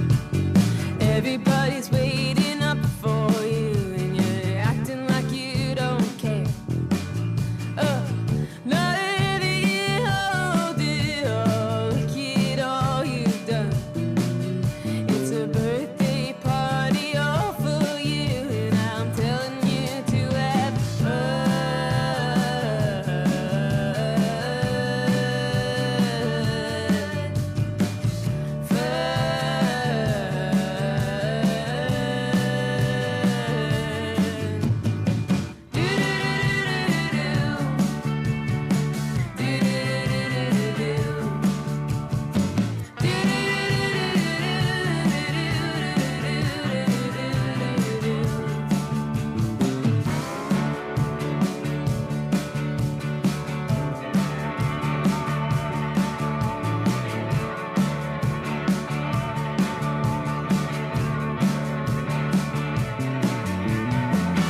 Put on this fun hat, I got it from the store. I know you didn't want any of this, so that's why I did more. I'd like to acknowledge all the times you messed up, but it's your day, darling. Drink some juice and shut up.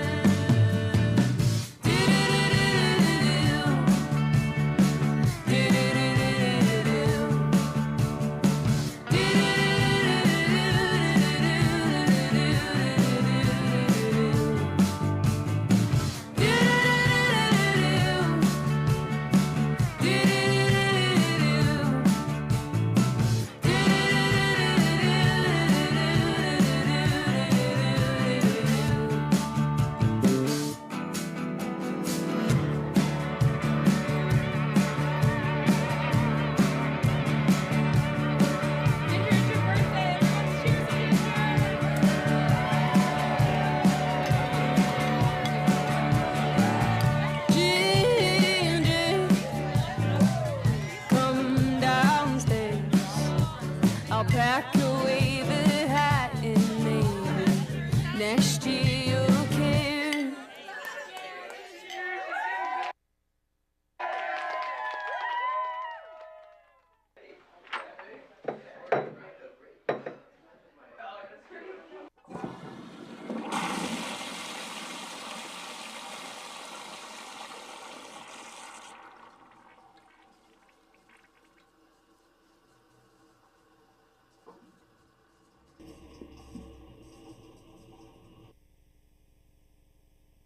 Back on.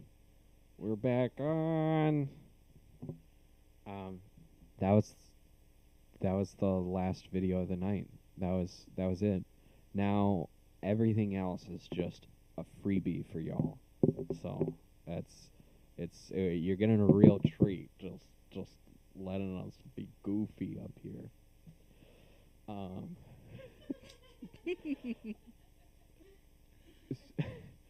Oh God, what? Yeah, like when we're this tired. Like 6 o'clock. Yeah, we gotta get up early for the pop up that's tomorrow. So, we're we can't wait until exhausting, and that is something I just want to talk about. It's a difficult path that we are. Yes. But like while it's happening, we're loving it. But the prep beforehand, yeah. I did want to move into something a little bit more serious, and something that really hit hard for the people in the show, and it's a good friend of ours, Paige Parker, had just passed away, and it's just shocking to know that they are not in this world anymore. They are an amazing musician. They were an amazing musician. We had a wonderful time having them on the show, and it's ripped my heart apart because I started knowing Paige like a few months after I was in Portland. Like I was struggling to find work and just a little lost, and I found a connection with them in a 48-hour film festival that we were a part of, and they I forgot some gear and they lent it to me, and they were so nice.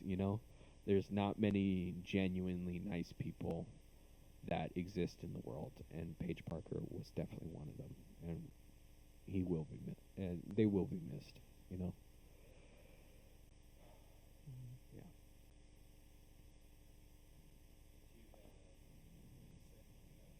Am I even on? Oh, there. That's much better. Yeah. I too had a very kind of similar experience with Paige.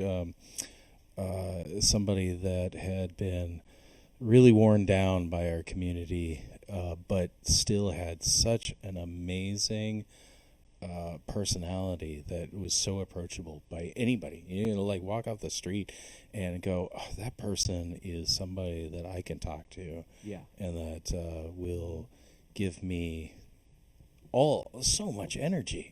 It's like I just can't imagine how much, it's like how much energy they gave to me. It's like I'd be down and suddenly and Paige walks through the door and it's like, wow, I feel up. Yeah. I really feel up. And so, yeah, they are missed. But for me, I have a philosophy for me that when somebody leaves this existence, this plane of existence, we might not see them, but they're now more part of us. Yeah. And for me, I really feel that much more than I've ever had with anybody else. Yeah. Paige is more a part of everything I do now. So it's crazy the little things that I even just keep noticing that just remind me of Paige. Like one of the last days that I saw them, they gave me a blue Sharpie, and I still have it, but sorry I can't get it back to you. It's,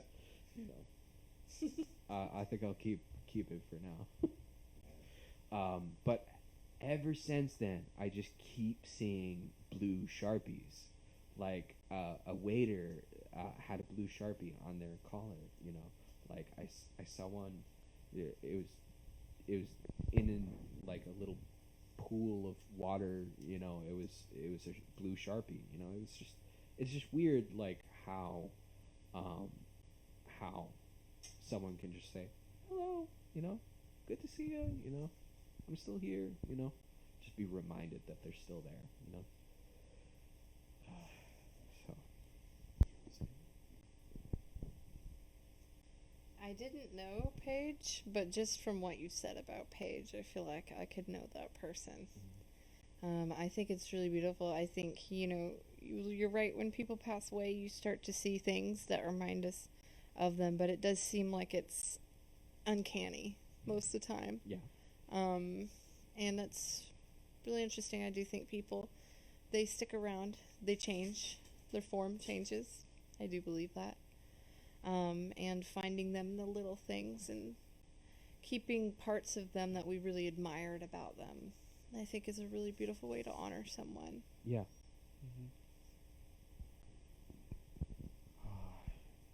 So, Paige was going to be the one that. So I have a project coming up. It's called Vince. We have a project. I'm sorry. No, we you're have fine. We have a project coming up. It's called Vince, and Paige was going to be the one that does sound for that. So it's hard to think about trying to find anybody else to fill that role. So it's almost like I need to wait until it feels right to actually, have that happen again. And start working on that, and just it's definitely there's a thing where we definitely, and I do kind of want to transition into a little bit of this. I think like our show just needs a tiny break, and we need to gather ourselves and feel better, because we are in grief, we are kind of stressed out a little bit, at least I am, a little bit, I'm going to be honest about that. Like it's been a tough month, and it's been kind of difficult to manage this and the show at the same time. We're still going to be having the show, but we're going to skip July and come back in August stronger than ever. Absolutely. We just have a lot going on. Yeah. My family's moving here at the end of the month. Yeah. That's friend's birthday. My birthday was this month.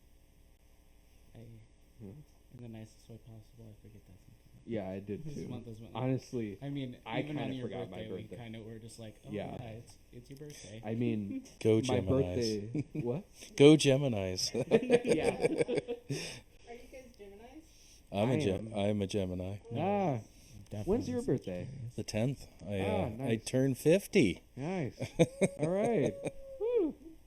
Well, yeah, I turned 26, so. Yeah. Go Geminis. I wanted to chime in though, the beauty of what I think that Paige kind of, at least for me, and I should always talk about say that as the intro to anything I say. For me, Paige really kind of embodied that the spirit of somebody's art. Yeah. Exists always in that art, and so even though they might not be here, or might be filled in by somebody else, it's still there, and their presence is still felt in that. And so whatever happens, as whether you do a show weekly or monthly or bi-monthly, their spirit is still part of it, and it's still growing. I definitely feel that, because like I often also talked about this show with Paige, just like as a bounce board, on ideas and just like, connections, so it's interesting how integral someone can be to the future. And I do feel like with this show, I do feel like Paige is going to be a little bit of part of it, whether we know it or not, it's just an interesting thing.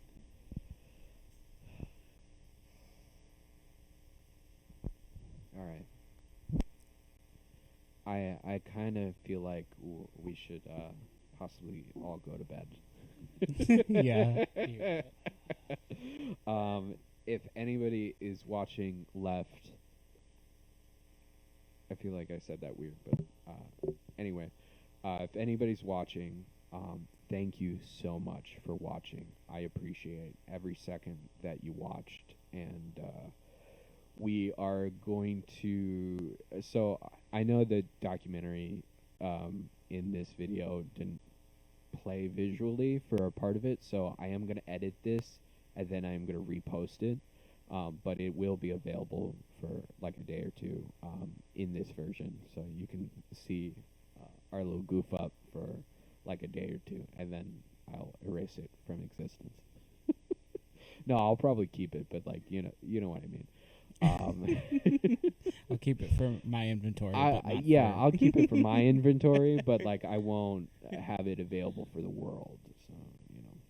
So thank you for all the artists that submitted to this stream. I feel like this is a large. This is our longest one. I think we're close to like 4 hours. I know a lot of it was like filler, but like still, like we had a lot of content in this stream, and I appreciate every artist that was a part of it. Donate. Everybody that's watching, even in the past, you could still donate.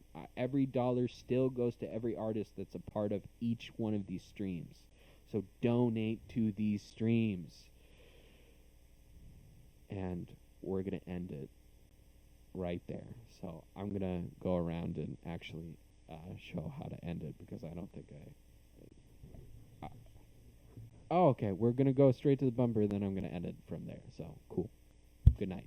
Good night.